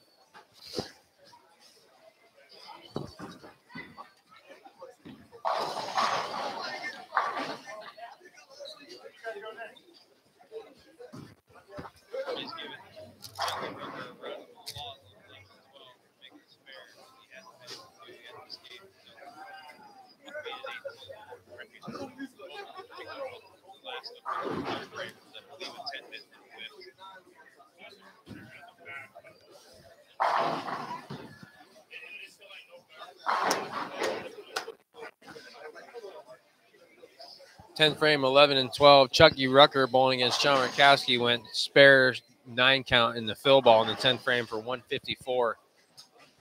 John Rakowski had strikes in the 9th and the first shots in the 10th frame, just left a 7-pin there, so he can convert for 205. So that's a definite win for John. Darren Bess just threw the first shot in the 10th frame. It's a strike, so he can strike out for 159. Bowling against Ron Rickner, who can strike out for 189. Then down there at the bottom on that pair, Scott Chikoski bowling against Carlos Delgado. Scott can strike out for 193. Carlos can strike out for, I believe that's a 168. 5 and 6, 10th frame. You got Donnie Schwartz Jr. shoot 191 against, Nick Larson's 159. Jordan Frazier on the approach right now got the first 2 in the 10th. So this is his fill ball. Looks like a ball change of some kind because he wasn't pitch black. That's a 7-pin for a 157. Bowling against Joe Barna, who is staring at believe that is going to be a 3-9 conversion. And if he picks it up and strikes in the 10th, it's 152, and he does not pick it up. 7 and 8. Chuck Nuno Williams shoots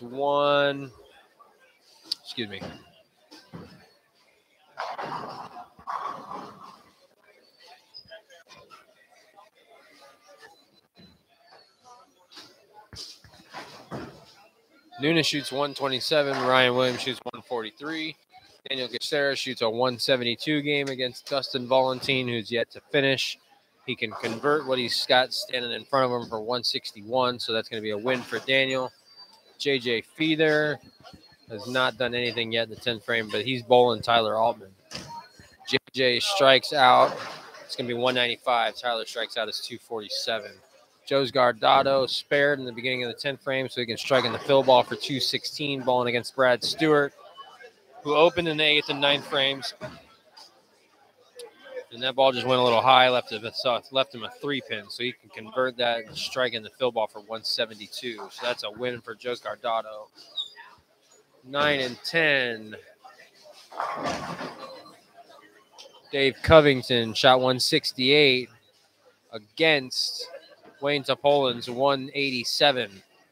Jake Miller, spare in the beginning of the 10th frame, can strike in the fill ball for 191. Dennis Bush just missed something. Yeah, the 9 count for 162, or that would have been a win. Jake threw a 9 count for 190. Robert Hilton struggling badly in this game. Spare, open, spare, strike, spare, open, open, open before getting back on the strike train in the 9th frame for Robert Hilton, getting up on the approach in the 10th right now. Bowling against Scott Chakosky. Robert can strike out for 168. Scott can strike out for 196.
Tyler Altman got the first one in the 10th to make it a 6-bagger before he left a 10-pin in the second shot in the 10th, so he can pick this up for 236. He does so. So that's the 236 game against JJ Feather, who shot 184. Got 2 guys to finish up, 1 on 11, or excuse me, 1 on 10, 1 on 12. And then we're going to shift over to the 3rd game. I'm going to finish my dinner before you guys probably hear from me again.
I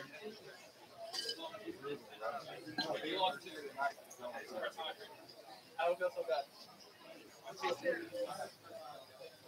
That explains it.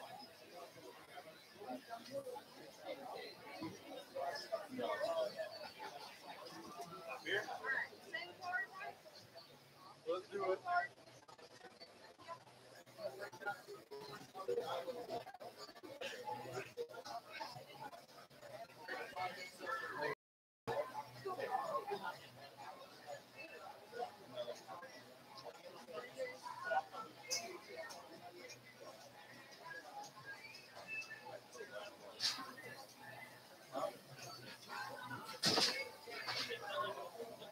Another one here says.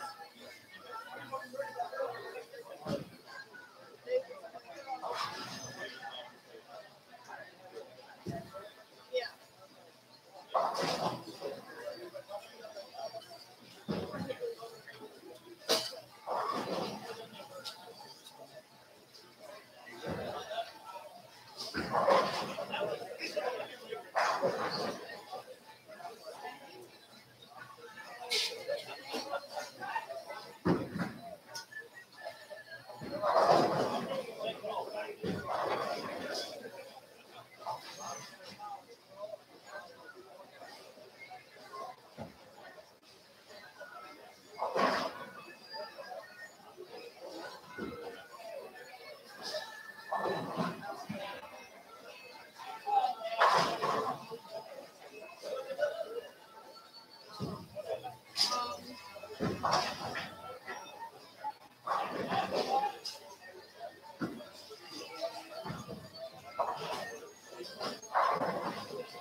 All right, boys and girls.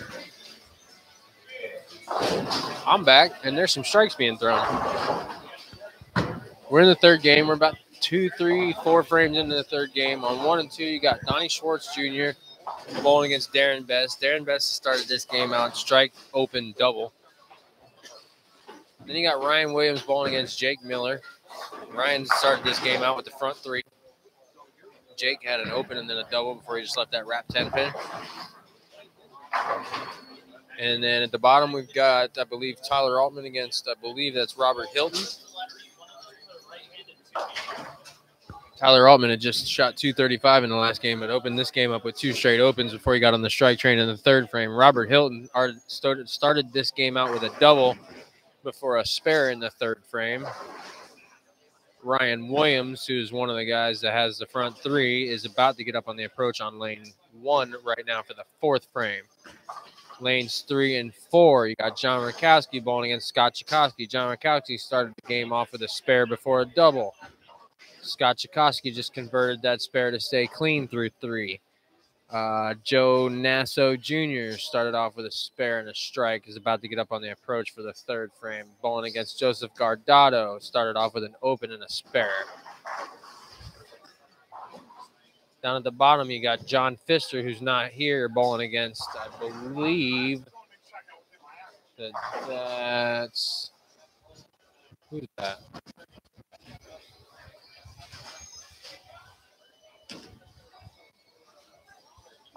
Not 100% sure who's going to be bowling at the bottom of 3 and 4 against John Pfister. John's not here. Oh, I think it's Dennis Bush. Dennis Bush has started off with a spare and a strike. It is Dennis Bush. 5 and 6, Brad Stewart bowling against, I believe that's going to be Donnie Schwartz Sr. Brad started off spare, open, strike. Donnie Schwartz Sr. started off open, strike, spare. Second match down, Wayne Topol against Carlos Delgado. Wayne had started with a double before that 7-pin right there. Carlos strike, spare, strike. Down there at the bottom, we've got Nick Larson bowling against Dennis Beagle. Normally, I would say that this would be a really good match, but Nick Larson is obviously physically hurt tonight. Something to do with one of his feet. I think it's the right one, but he's been limping around very badly. I'm sure you guys have seen it on the cameras. Dennis Beagle started this game off spare, open, and is looking at a 7-pin to try and convert here. 7 and 8.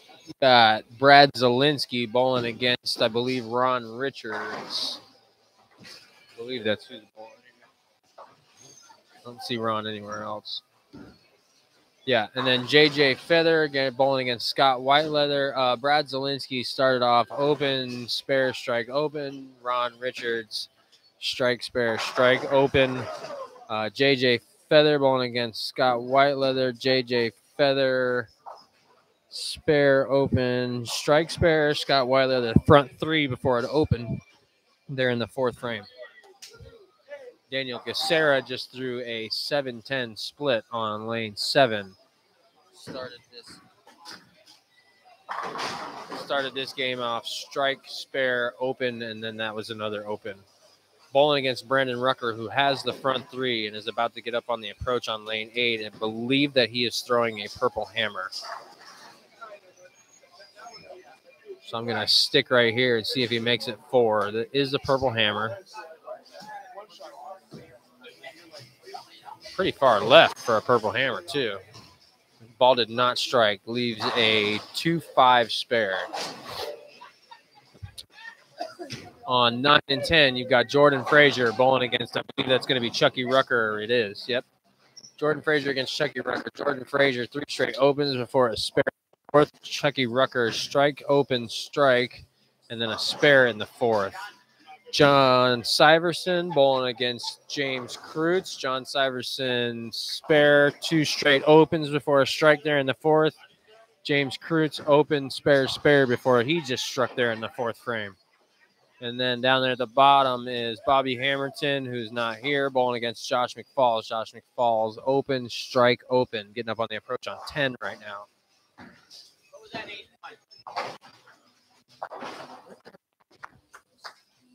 And then let's see, last pair of lanes, 11 and 12. Dave Covington, strike, 3 straight opens before another strike in the 5th frame. Bowling against, oh, well, wait a minute here. Nope, yeah, I think I got that right. Dave Covington bowling against Davion Swinney. I'm pretty sure Dave is the one that has the reason why I'm saying it like this is because they both have DAV on the screen. Actually, Davion, I think, has DAVI. But Davion's got the better game going. Started out with a double before a spare, and then I think he had another double in the 4th. Yes, that is correct. Second match down, Ricky Nicholson not here, bowling against Chuck Nuna Williams. Nuna started off spare, strike, open before 2 straight spares in the 4th and 5th. And then the bottom match is Dustin Volantine, who started off spare, double, open, strike. And Joe Barna, who started off strike, spare before 3 straight opens. Dave Covington's ball goes a little bit high. These are 4-6. Davion Swinney getting up on the approach on lane 11. Cannot tell what ball that is he's throwing, but it's not the burner solid anymore. He's trying to turn his double into a 3-bagger here in the 4th, 5th, and 6th frames. I do not have a clue what all that was.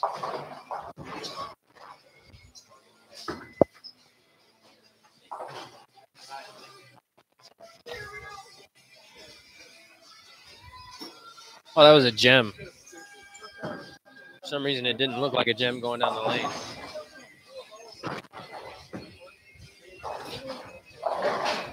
Jordan Frazier with a crossover strike there on lane number 10 in the 5th frame.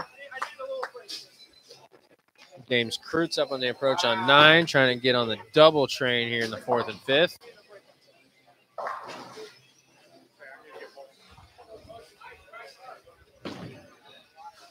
Ryan Williams up on the approach. Well, he's about to be up on the approach on lane 1. Started the game off with the front 3 before a 9 miss and then a strike in the 5th.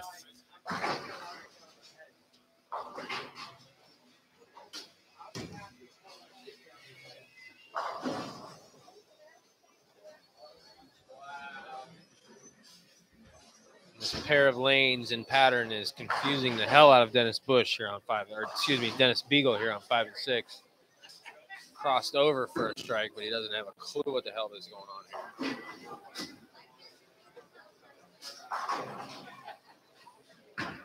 John Rakowski got a pretty good game going on 3 and 4. Started off with a spare before he's got a 4-bagger going on here, going into the 6th frame. Joe's Guardado approaching on 4. That ball went up high through the face.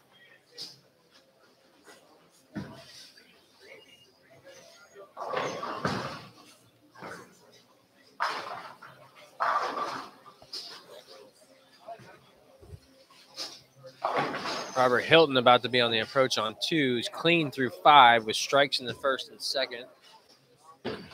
Trying to get back on the strike train, bowling against Tyler Altman. I would say that Robert has the, well, he's definitely got the advantage now. He had the slight advantage before that happened.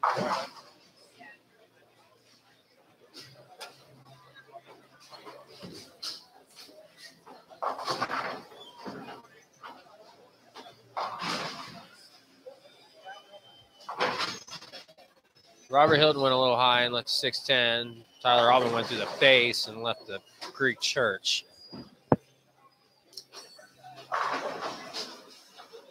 It's a little warm in here tonight. My balls are sticking in my leg. I know. Is that the problem? Lack of fucking talent? I got you.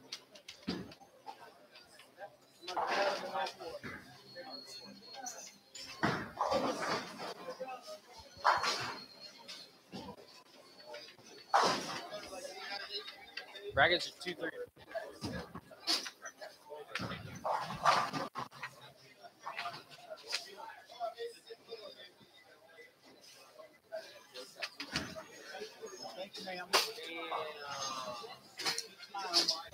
Joe's Guardado shot .216 last game and made 41 out of 46 brackets. Brackets started in game 2 for this league. Again, run games 2, 3, and 4. This sheet doesn't tell me how many everybody got in, but Brad Stewart shot 171 and made 15 second rounds. Daniel Gacera shot 172 and made 3. Dave Covington shot 168 and made 1.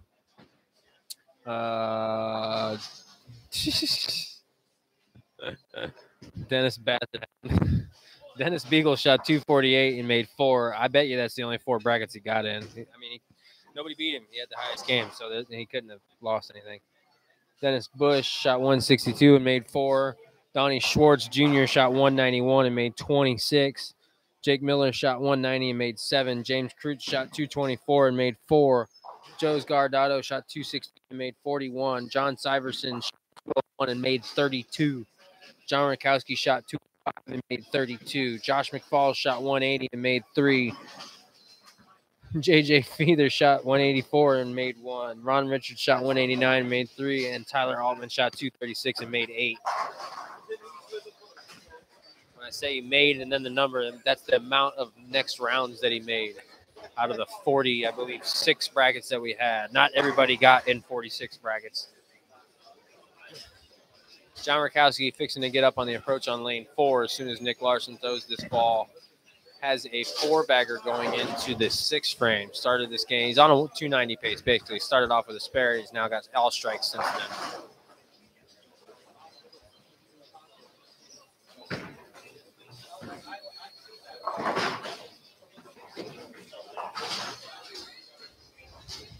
Still throwing that polished up track Paragon. Yep, that's a good looking shot. Ball went right through there that time.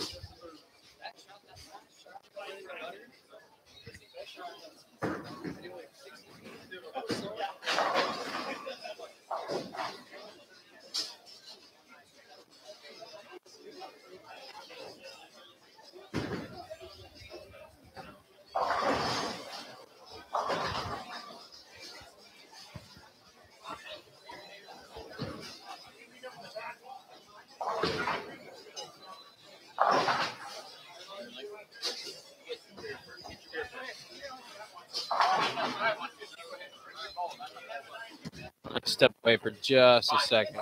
John Rakowski did turn that 4-bagger into a 5-bagger on 3 and 4.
All right, so John Rakowski's still striking. Shocker. Still on 290 pace through 7 frames. Bowling against Scott Chikoski on 3 and 4. Dennis Bush is about to get up on the approach on lane 4. He is bowling against John Pfister, who's not here tonight. Dennis is clean through 6 with strikes in the 2nd, 3rd, and 6th frame. See if he can make it here. 1 here in the 7th. Still throwing a purple hammer. Ball didn't quite hook enough and leads a 210 split.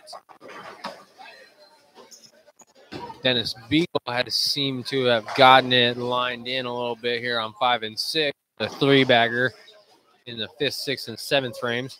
Excuse me, 4th, 5th, and 6th frames. Let's see.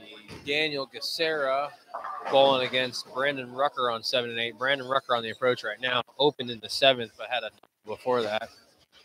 Opened in the 4th and started with the 3. That ball's for a strike.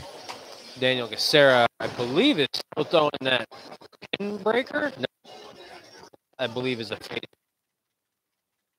On a 30-plus-ish year urethane ball to start the night off. Somebody told me it was called a pin breaker. But that, I believe, was a phase 4 that just went down the lane. Brad Zielinski has gone away. Started this night on a Storm Nova. And that was a pitch block. 11-12. They're in the 10th frame already. Davion Sweeney struck the first ball in the 10th frame to give himself a 3-bagger bowling against Dave Covington. Throwing a jam. That ball over the 5-6. Dave Covington left a 9-pin in the first shot in the 10th frame. Spared it.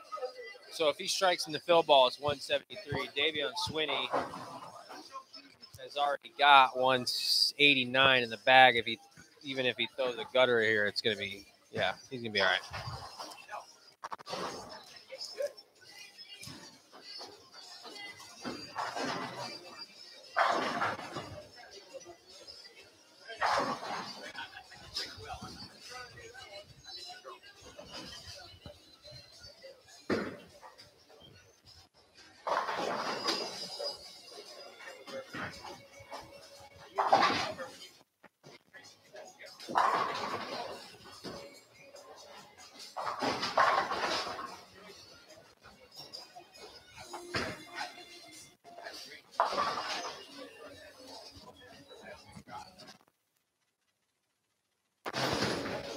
Lanes 9 and 10. James Cruz bowling against John Syverson. James Cruz started this game off open with 2 straight spares after that, and just found strike train since then. Got a 5-bagger going in the 9th frame. Davion Sweeney shot 216 against Dave Covington, 173. Chuck Nuno Williams just got up there and 4-pinned in the beginning of the 10th frame, bowling against Ricky Nicholson, who's here tonight.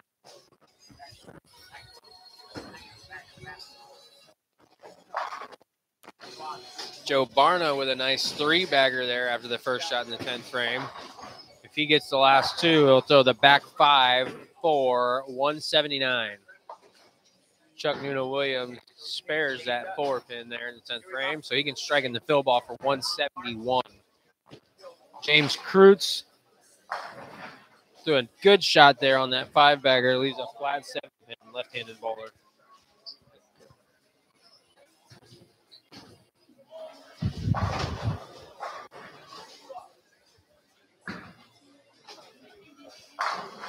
John Rakowski up on the approach. We're on lane 3 right now in the 9th frame, still on 290 pace. 1 and 2. Donnie Schwartz Jr. shot 189. And that messenger is not going to connect for John Rakowski on lane 3. So it's going to be a max 269 game. Donnie Schwartz Jr., 189 against Darren Best, 177. Ryan Williams is going to take down Jake Miller for the second time tonight. They met in the opening game of the night in the position round game tonight. And Ryan beat him in that game, and he's going to beat him again here, 201 to 176. And then to finish off that pair of lanes, you got Tyler Altman on lane 1. Can strike out, have the back 4 for 177. Robert Hilton has already thrown the first shot in the 10th frame. It resulted in an 8 split. So if he converts this and strikes out, it's 222. It's the baby split. It's just the 310.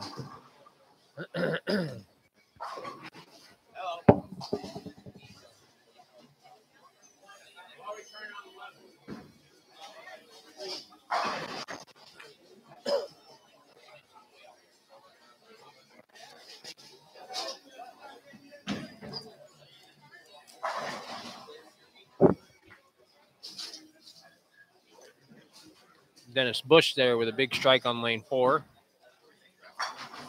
In the 9th frame, bowling against John Fisher. If he strikes out, it's 199. John has to come in post bowl on Sunday.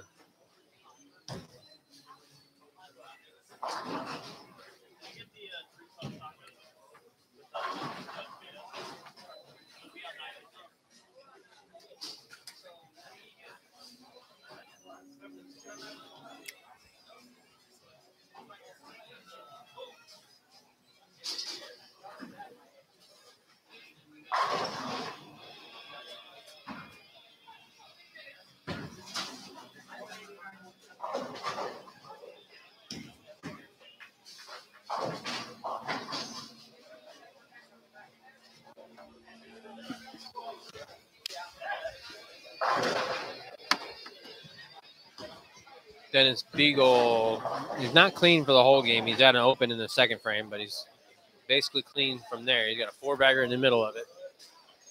So he can strike out for 233 in the 2nd or the 3rd game here against Nick Larson, who should have just packed it in and came in post bowl on Sunday.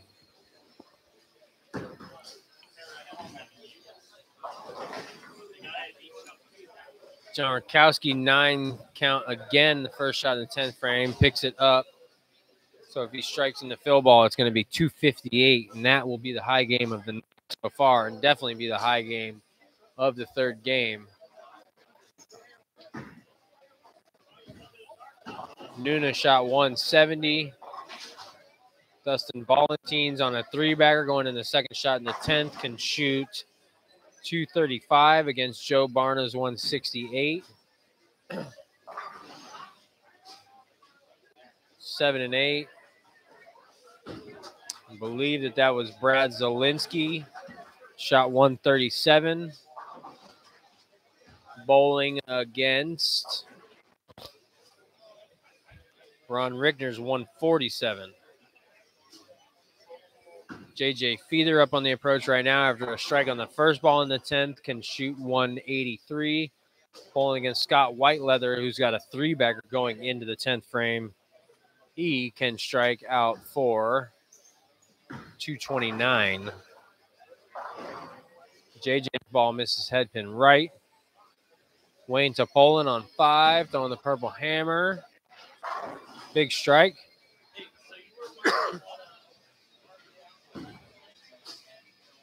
John Rakowski spared, and then 9 count in the fill ball for 257. So 257 is your high game of the night. Definitely going to be the high game of the 3rd game. Nobody can get there. James Kreutz looking at the baby split on the left side to try and pick up and strike in the fill ball for 225 against John Syverson's 186 on 9 and 10. Picks the front pin off. So that's going to be a 214 game for James. James been bowling pretty well these last couple weeks. He just came off of shooting 216 in the last game. He's going to make a bunch of finals and brackets. I think he made like 30-something second rounds. Scott Whiteleather shot a 146 against John Rakowski's 257.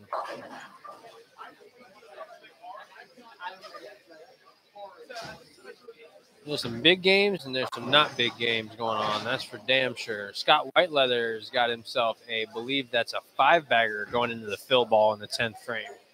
on lanes 7 and 8. Yes, it is a 5-bagger, so he can shoot 229 here.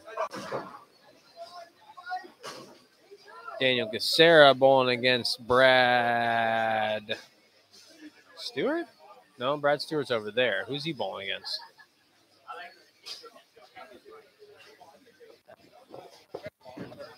Okay.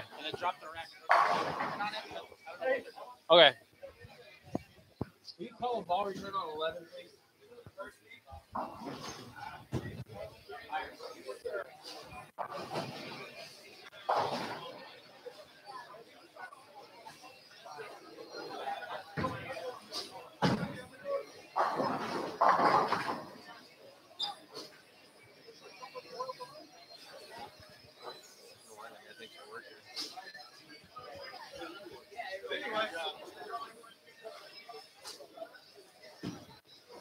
A bunch of them. Huh? I can't hear you. A bunch of beers? Okay. Huh? A bunch of beers? Bunch of something alcohol. I love this pattern, everyone. I think we should bowl in this pattern every day of the week. Just have fun every single day. Really?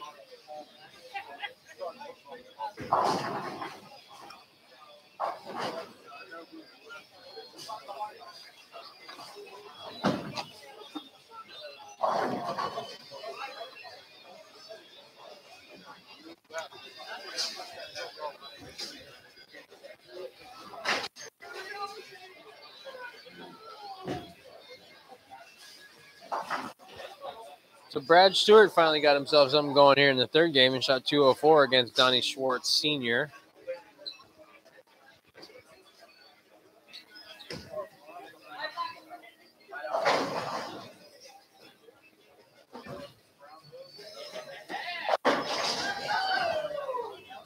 Brandon Rucker just struck in the fill ball to shoot 200 and beat Daniel Gacera 200 to 183.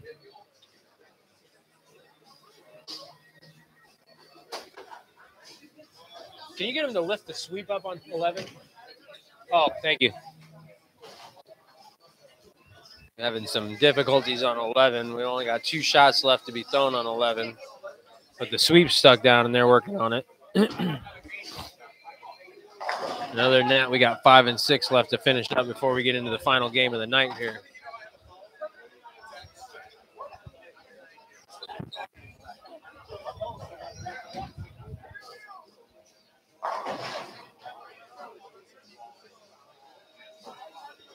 Carlos Delgado just finished up on lane 5. And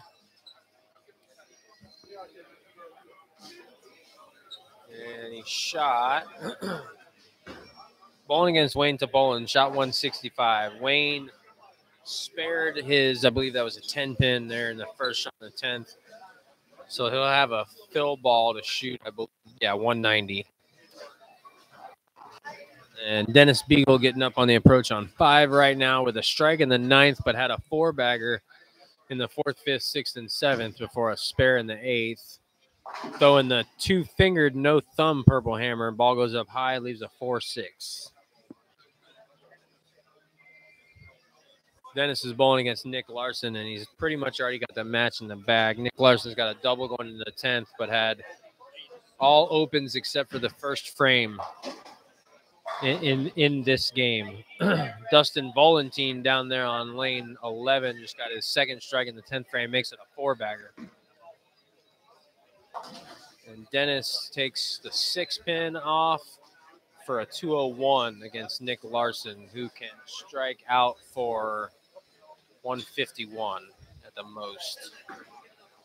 And that is not. Oh, he got the first one in the 10th, so that's a 3-bagger.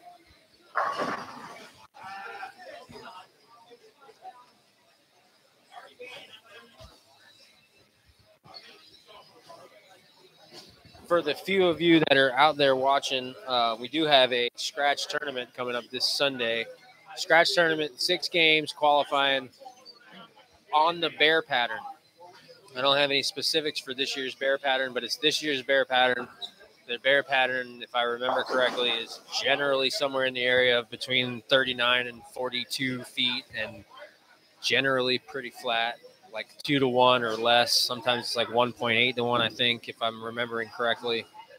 So it'll be tough. It'll be 6 games, scratch, total pinfall, cut to the top 5 for a step ladder final to determine the winner. It is, I believe, a $65 entry fee. We will be having some brackets. We will be having, I believe, a Nassau and an eliminator. Check in at 2 o'clock, bowl at 3 o'clock. I am almost positive that some of the Weber kids are going to be down here. I think I have to ask Nick in a minute what their plans are for this weekend. But they usually try to make it down here if they can. Verity probably won't be here because they're still in the middle of the PWBA season. I know she won't be here. They have an event this weekend. John Janowitz may be here. He makes the drive down here every time he can when he's in town or whatever for this tournament. I think I saw Bosquez. Tom Bosquez is going to be here in attendance. A couple guys I think I saw said they were going to be in Vegas.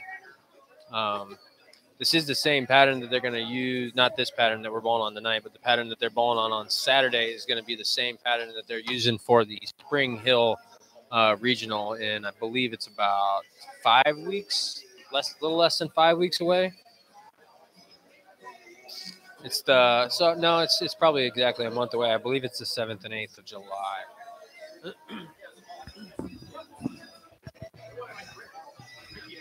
that was that one.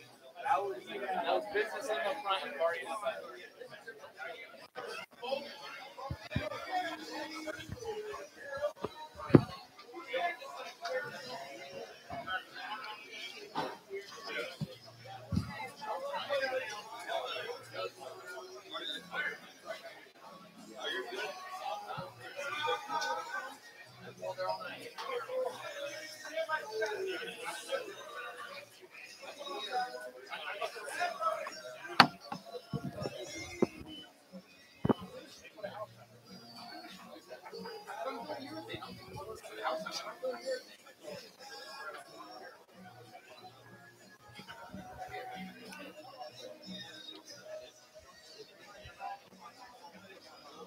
All right, screens are starting to come up now for the 4th and final game of the night.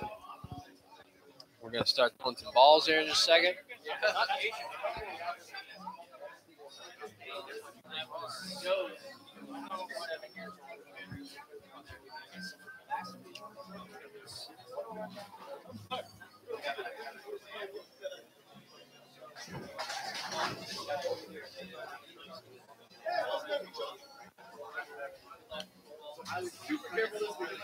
All right, so 1 and 2, you're going to have Chuck Noonan-Williams against Brad Stewart. Then you're going to have James Kreutz against, I believe, Ron Richards. And then down at the bottom, you're going to have Josh McFalls against Daniel Gacera. Lanes 3 and 4, you got Dave Covington bowling against Bobby Hamilton, who's not here tonight. Then you're going to have Nick Larson bowling against Dennis Bush. And then finally down at the bottom, you're going to have, I believe that's going to be Joe's Guardado against John. Not going to be John Rakowski. That might be where John Pfister is, and they just haven't blinded him yet. No, John Pfister's down there. Who's that going to be? John Syverson. Joe's Guardado against John Syverson. 5 and 6, Darren Best bowling against Dennis Beagle. Dennis Beagle's first shot's gone through the face and left into the left-handed version of the Greek church. Meanwhile, Darren Bush has whacked the pocket down. Second match on that pair of lanes, Dustin Valentine against, I believe that's going to be Chucky Rucker. Yeah, that's Chucky Rucker there. And then down at the bottom, you got Joe Nasso Jr. bowling against Donnie Schwartz Sr., I believe is on that pair of lanes. Yeah, because there's Jr. over there. 7 and 8, Jake Miller bowling against Ricky Nicholson. Ricky's not here. Brad Zielinski. Nope. Sorry, Brandon Rucker. Brandon Rucker bowling against Joe Barna. And Scott, which one? Which Scott? I think this is going to be Scott Chakosky. Nope, it's going to be Scott Whiteleather. Scott Whiteleather against Robert Hilton. 9 and 10, you're going to have Davion Swinney bowling against Carlos Delgado. Ryan Williams bowling against John Pfister, who's not here tonight. And John Rakowski bowling against Tyler Altman. Could be a good match. That's on 9 and 10. 11 and 12, we've got Scott Chakosky bowling against Jordan Frazier. Finish this night off. Donnie Schwartz Jr. bowling against Brad Zielinski. And Wayne Topolin bowling against J.J. Feather. And that is going to be your final matchups of tonight. And remember, when we come in here next week for game one and every week for game one, it's a position round game as soon as we walk in the door.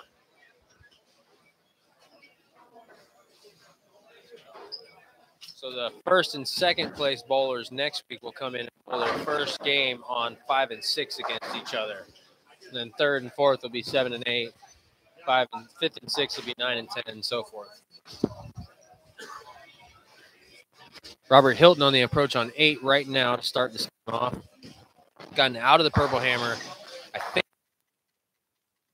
Hammer Super Obsession. It's like an overseas version of the Obsession Tour Pearl or something, or might be a hybrid cover, but it's polished, whatever it is.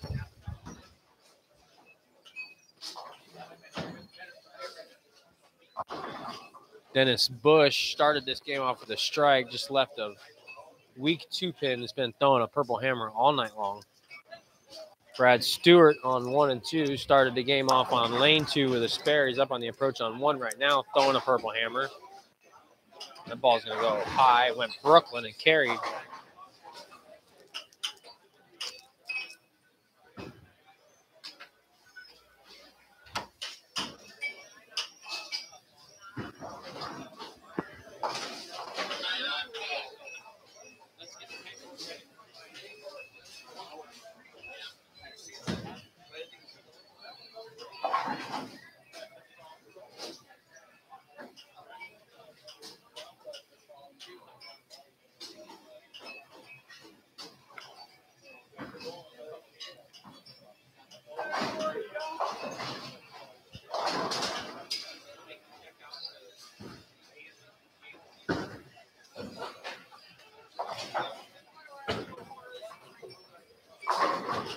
John Syverson is ripping the cover off of a Purple Hammer from the left side of the lane, and he's got the front 2 to start this game.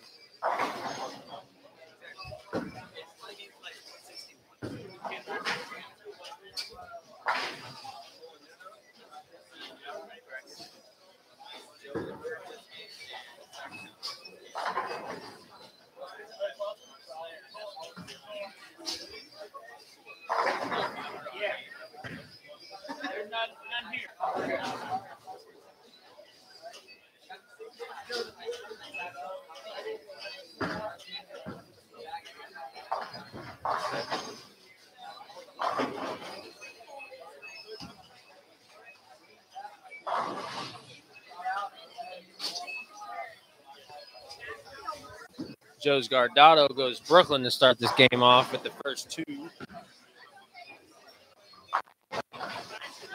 Got Brad Zielinski down here on 11 and 12 with this front 2.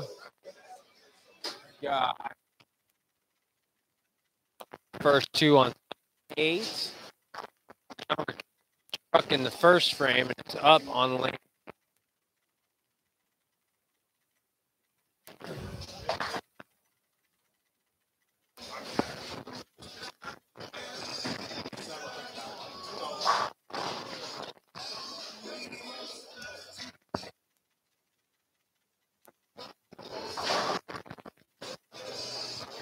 John still throwing that polished Paragon.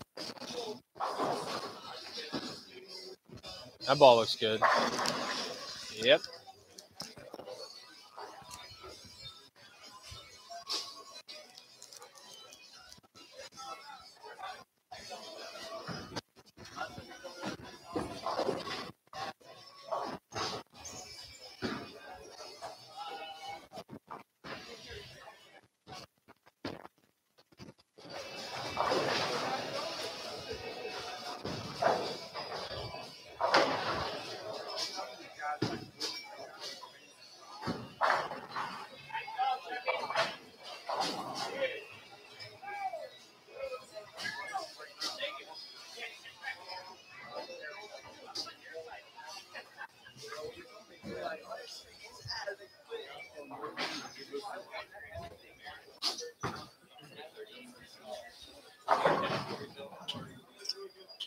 Walking by Brad Stewart's bag, and I would venture to say by the layout that's on that power torque that he was throwing earlier, I don't know what his PAP is, but that's probably a short pin layout.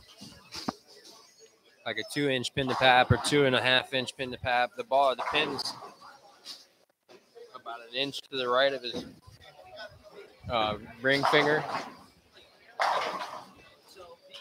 Joe's Gardado has started off this fourth game with the front three. Got two players on 1 and 2. Both have the front two. It's James Kreutz and Josh McFalls.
John Rakowski has gotten off of the strike train in the third frame with a 9 spare.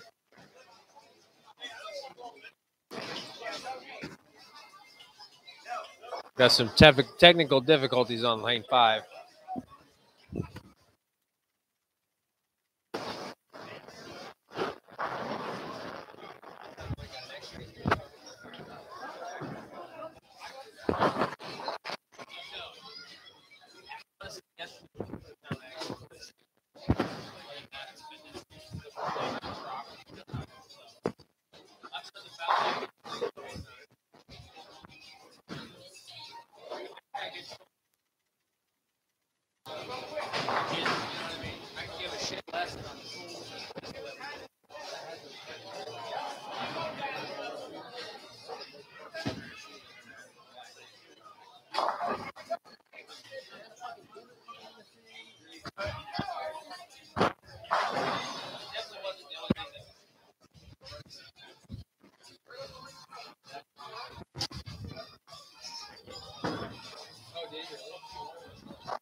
Mic and I'll talk all of them.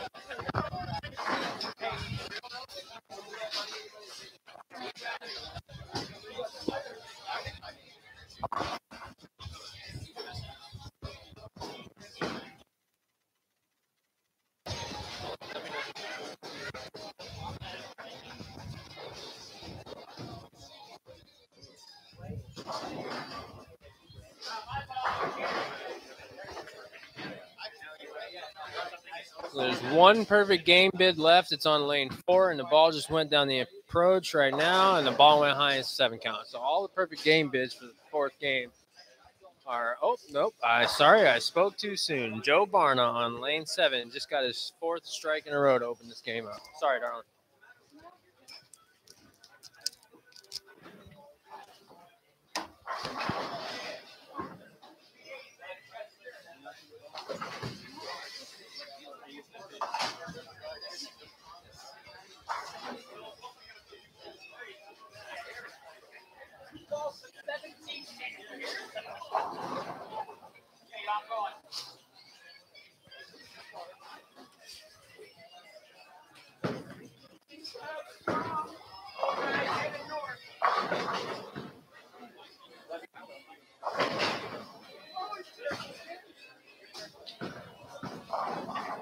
Brought her bowling basket.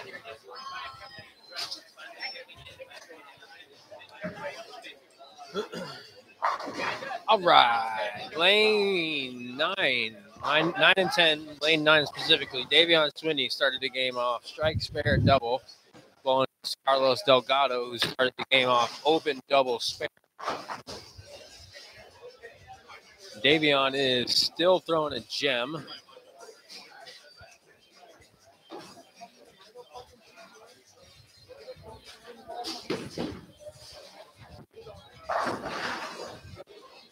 Ball is a little inside the target and crossed over and left a 6-pin.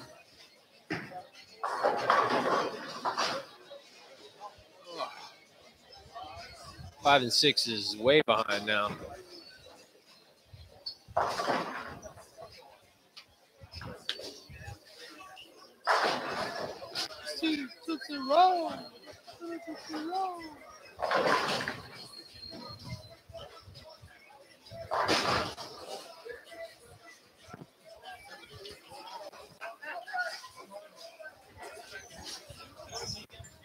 Got our final perfect game bit of the night about to come up on lane 8 here in a minute.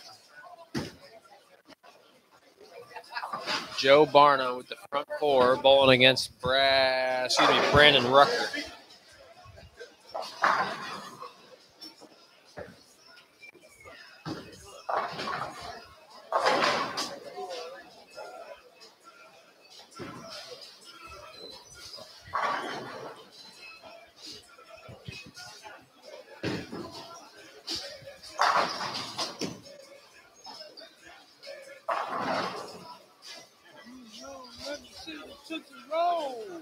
That was a tough break for Ryan Williams. Threw a halfway decent shot out there and left a 4-9.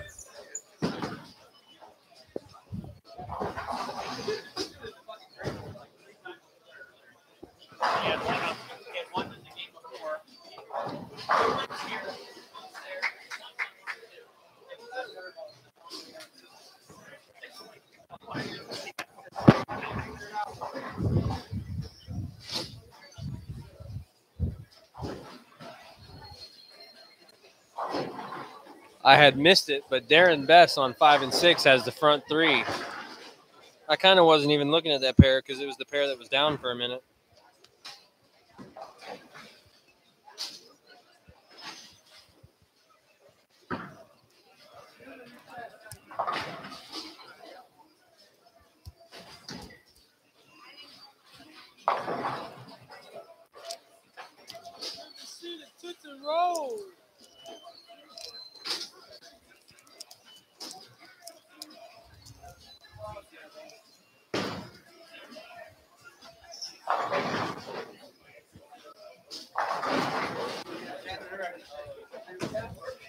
Brad Stewart getting that short pin power torque back out.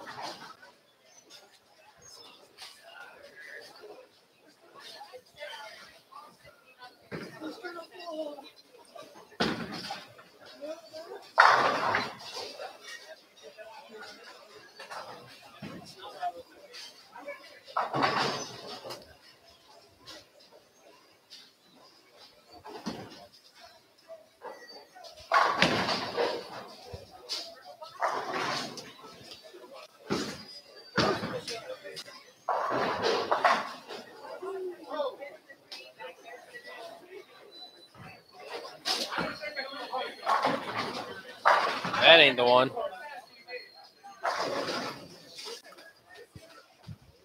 So Darren Bess has the front 3 bowling against Dennis Beagle. Dennis has opened this game up open, spare, spare. He is in jeopardy of going 2 and 2 on this night, just like he did the first night.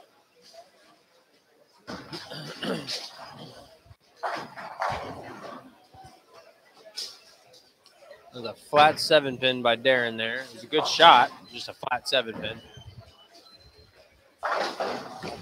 Dennis throwing the thumb in purple hammer, and that ball hooked up early and sent something rolling over there at the 6-pin. Take it down.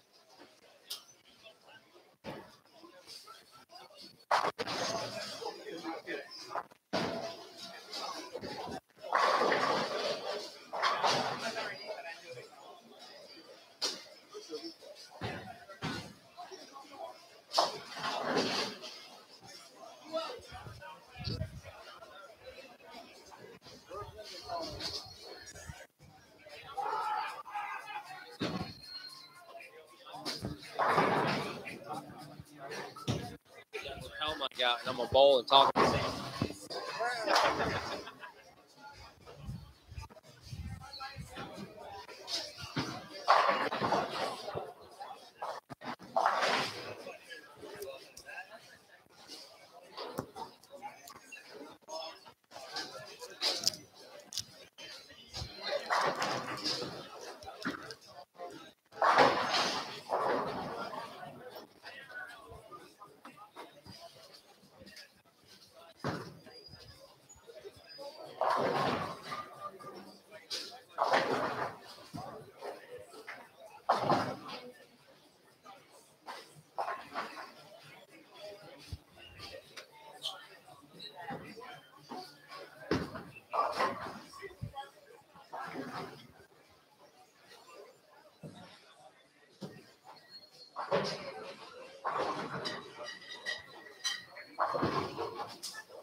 On 11 and 12, lane 12 specifically, Wayne's bowling, getting up on the approach right now with the 3-bagger going into the 6th frame. He's still throwing a purple.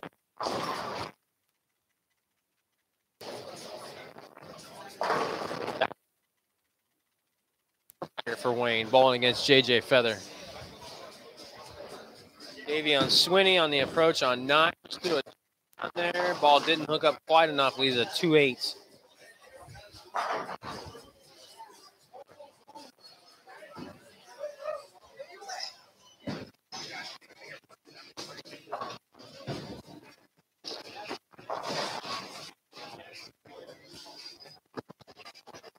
So all night I've been talking about Ricky Nicholson being one of the 3 players that's not here, and he's going to be in here on Sunday to post bowl. But he has dropped out of the league, I was just told. So I think John Rakowski just came up to me a minute ago and asked if I'm back to bowling yet, and the answer is really no. I broke my foot about 3 months ago. It was like 5 days after I cashed a check in a regional down here. And I've done the foul line drilling a couple of times and all that stuff since, but I haven't really thrown shots. And then somebody stole my backpack out of my truck while I was getting my foot checked on. So I don't actually have a pair of bowling shoes right now, but if they don't find somebody to bowl for Ricky Nicholson, then I'll grab a pair on Friday and I'll take the spot, and we're going to do something a little bit unique. I'm going to we got a lapel mic that I can attach to this thing, and I can bowl and talk at the same time.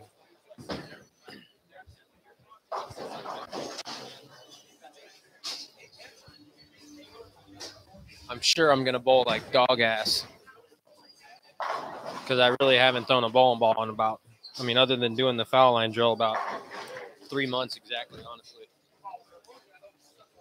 And on a 38-foot, pretty flat pattern, it's not going to be that fun, but it'll be fun. You know what I mean? Raining out. Well, that sucks.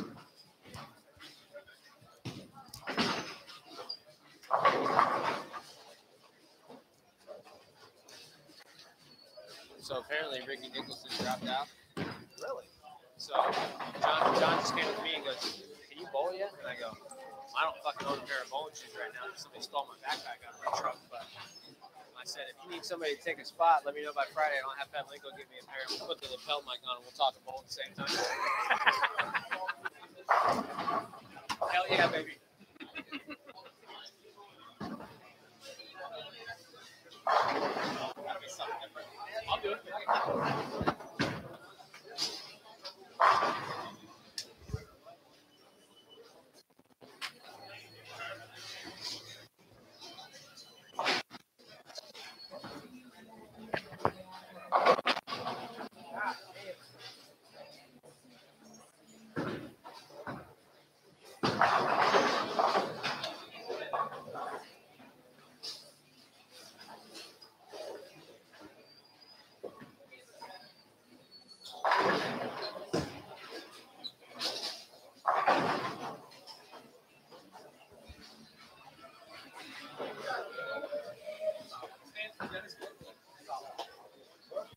as many strikes as were being thrown around in here in the beginning of this game and last game.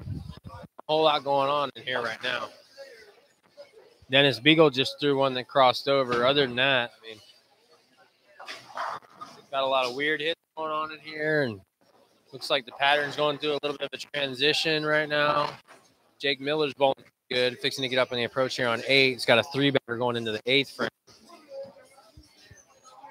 Only open in this game is in the 3rd frame. So in altered reality, that ball hooked a little bit high, almost left the 4-pin and kicked it out late.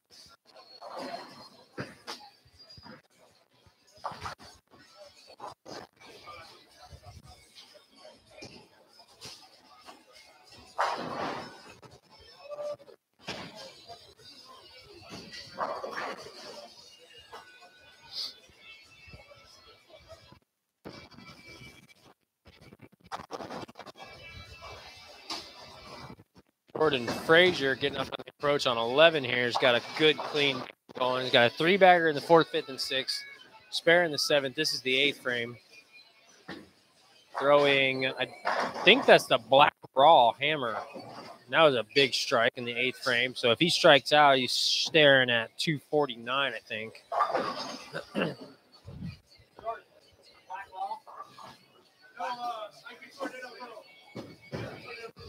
That was the IQ Tour Nano Pearl is what he was throwing down there. Joe Barna had taken the most strikes furthest into this game. This 4th game, he had the front 4. Opened in the 5th, spared in the 6th, opened in the 7th, spared in the 8th. At this point, I think Jordan Frazier's 249 potential game on 11 and 12 is the highest potential game we've got out there right now. Jake Miller on 7 and 8. I think can strike out for 248.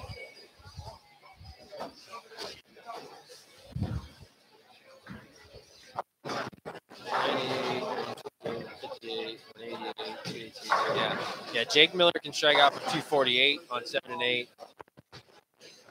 Jordan Frazier 249 on 11 and 12.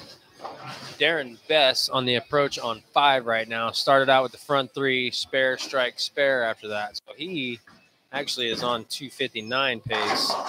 Has a crossover strike to stay on the 259 pace. So that's your high game pace right now for this 4th game. Robert Hilton is mightily struggling here in the 3rd game, bowling against Scott Whiteleather.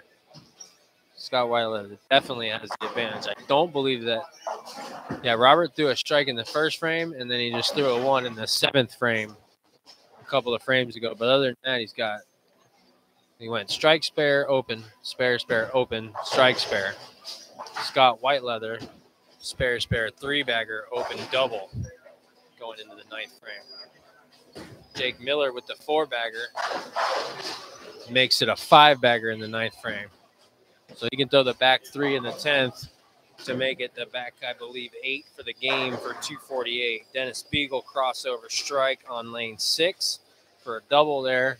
Bowling against Darren Best. Darren Best definitely has the advantage. Darren Best clean through 7. Dennis has 2 opens. 1 in the 1st and 1 in the 5th. Let's see. Davion Swinney on lane 9.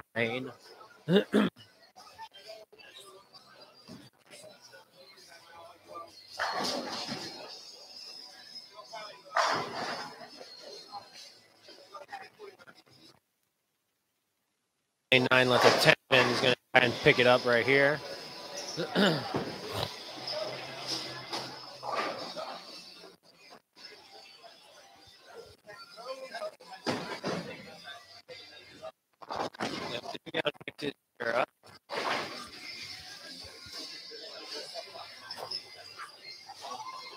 Jordan Frazier is about to take the approach on 12. Has the potential 249 game going.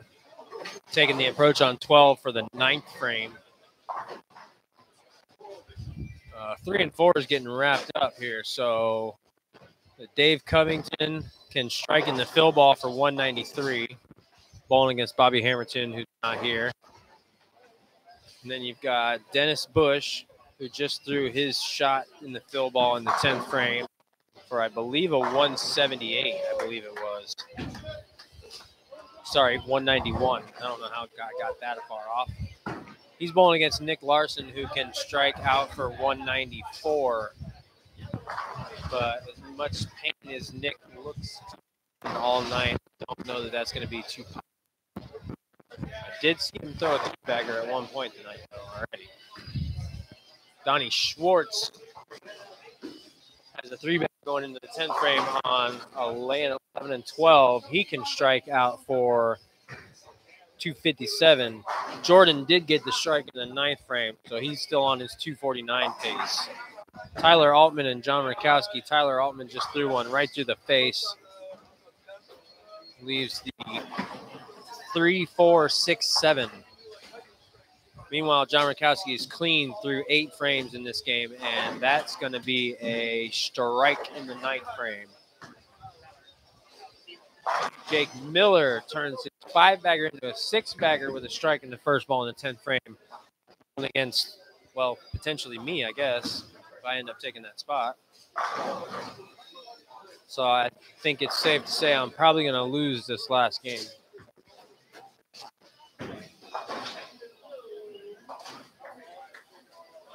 I mean, anything's possible, I guess, but I don't really see myself shooting 250 on this pattern on the 4th game. First time balling on a pattern in 3 months. Take my ass to the bowling alley tomorrow, though. Fucking practice. Johnny Ragdon already started something. Can't stop. John Jordan Frazier up on the approach on 11 right now in the 10th frame, trying to get all 3 in the 10th for the back 5 and 248. That ball was wide, hooked up. Could have been a 4-9 for the same price, but they all went down.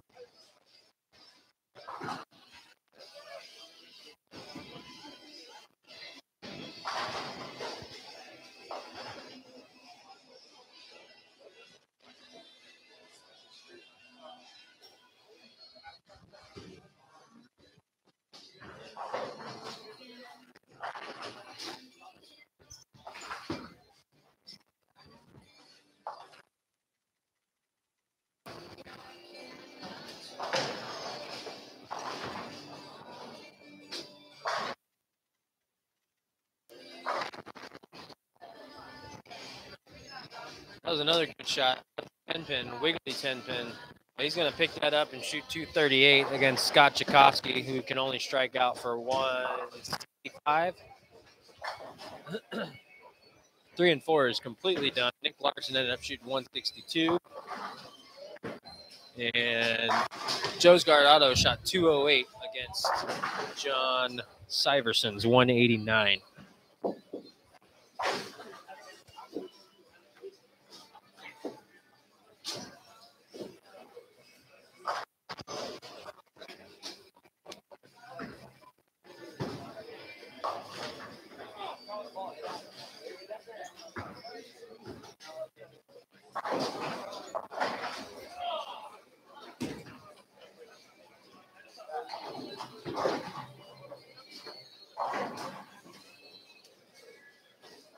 Okay.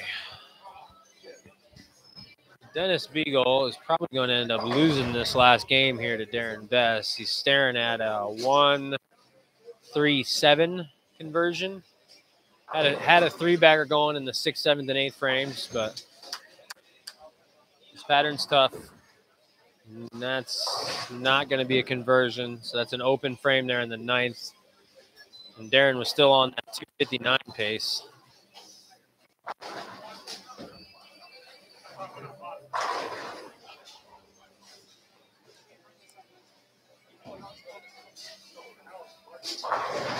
Strike for Darren there, makes it a 3-bagger going in the 10th frame. So he's definitely going to take Dennis down. Dennis can only strike out for 190.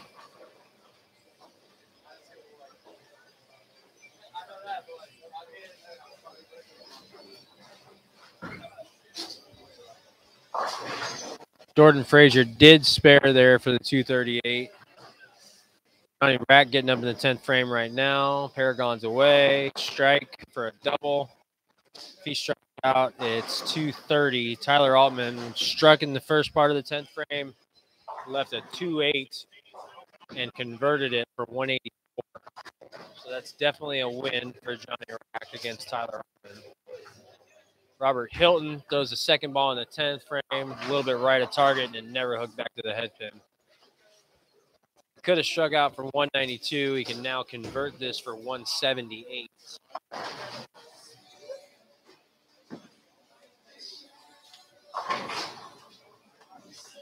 Scott Whiteleather, his opponent, has the 3-bagger going in the 10th frame. That ball looks pretty good. Flat 10 pin. It's going to be a win for Scott. Can pick it up and strike in the fill ball for 222. It's a good game. Some scores coming off of 5 and 6. We'll get to that in just a minute.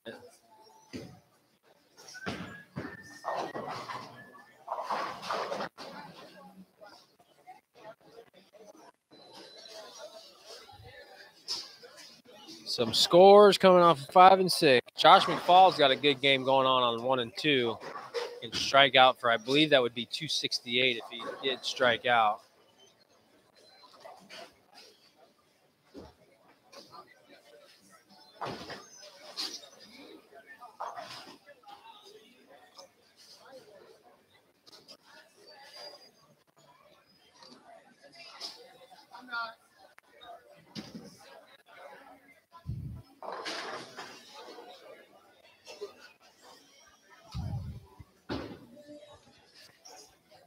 Bracket-wise, after the third game, because remember, brackets went games 2, 3, and 4. Brad Stewart shot 204 and put him in 10 finals.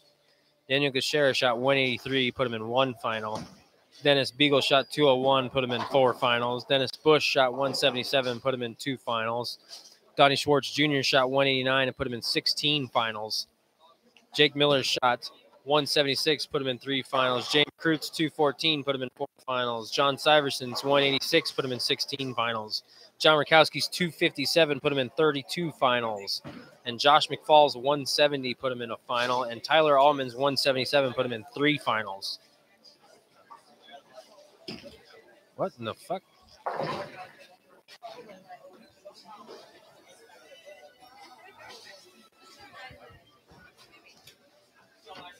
Yo, yo.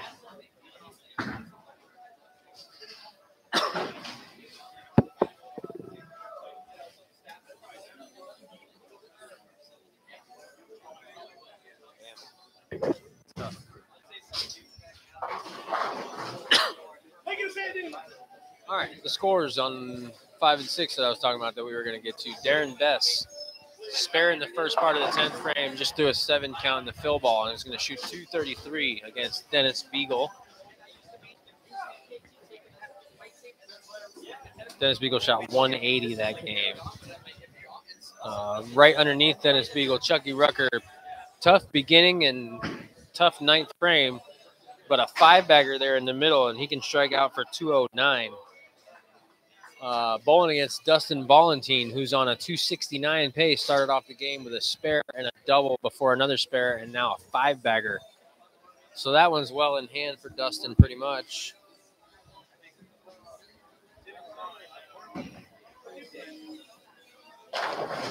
Chucky Rucker strikes in the beginning of the 9th frame or 10th frame. So that's a potential 209 there. Dustin Ballantine on the 269 pace gets the first one in the 10th, so still on that 269 pace. Big game for Dustin. Very good, big game for Dustin. 1 and 2's finishing up. This pair is finishing up. This is going to be the last couple of shots here of the night. Brad Stewart on lane 1. Struck the first shot in the 10th frame. Can get the last 2 for 186, bowling against Chuck Nuna Williams, who shot 140. So that's already a win for Brad.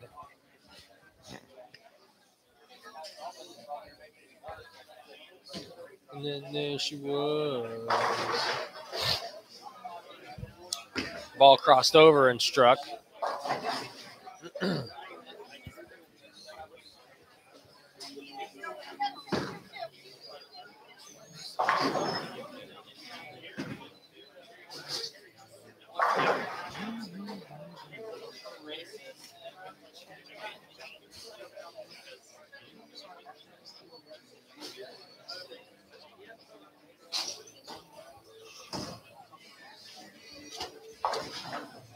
Oh, Chucky picked that off, so it was 197 for Chucky against Dustin Valentine. 7 count in the second shot in the 10th.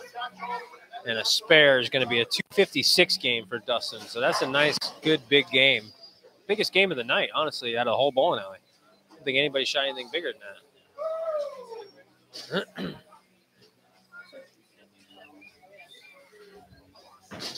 And then down at the bottom of that pair, you got Donnie Schwartz Sr. bowling against Joe Nasso Jr. Donnie Schwartz is probably going to, nope, Joe Nasso is going to take that one down.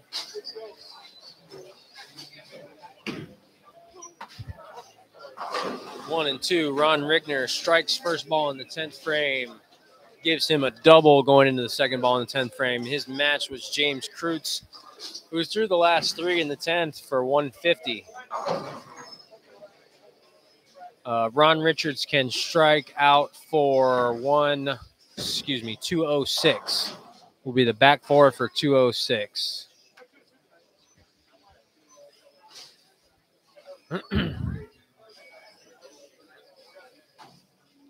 Doom, doom, doom, doom.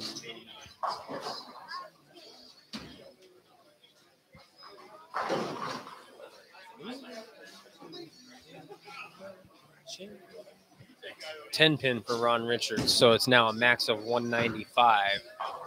Josh McFalls converts a 10 pin there in the beginning part of the 10th frame, so he's got a fill ball chance to shoot 234.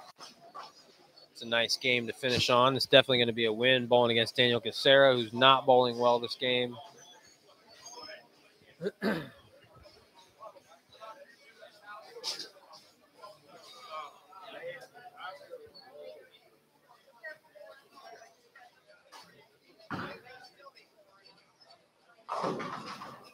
And it's a 9 count for Josh McFall, so that's a 233 to end on.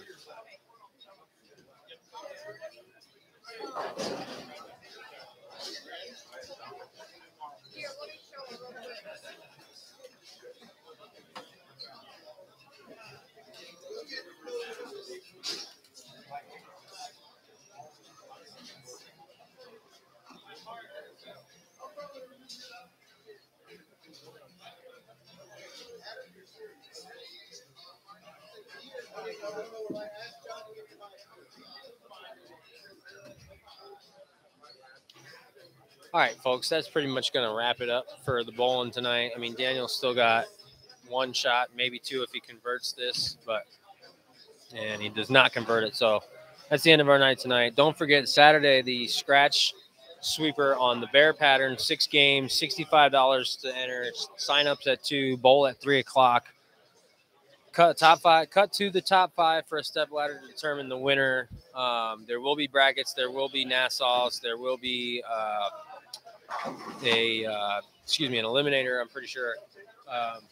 And then this Sunday and every Sunday, check in at 10, bowl at 11 for the handicap 4-game sweeper. 4 games, total pinfall, no top 5 step ladder, 80% of 220, I believe, is the handicap for that deal. So come on in at about 9:45, 10 o'clock, sign up, grab yourself a breakfast because they make really killer breakfast in here. And have a good old time. And I will be here. I should be here on Saturday to call the scratch sweeper. And then I will probably be here on Sunday to post bowl for tonight, I guess, if I end up being the one that takes that spot. But we ain't calling that. That's not even going to be on the live stream. So thanks to AAA Schwartz Roofing for being the title sponsor to this deal. And we will see you guys in a week for the last week on the Wayne Webb pattern. Y'all have a good night.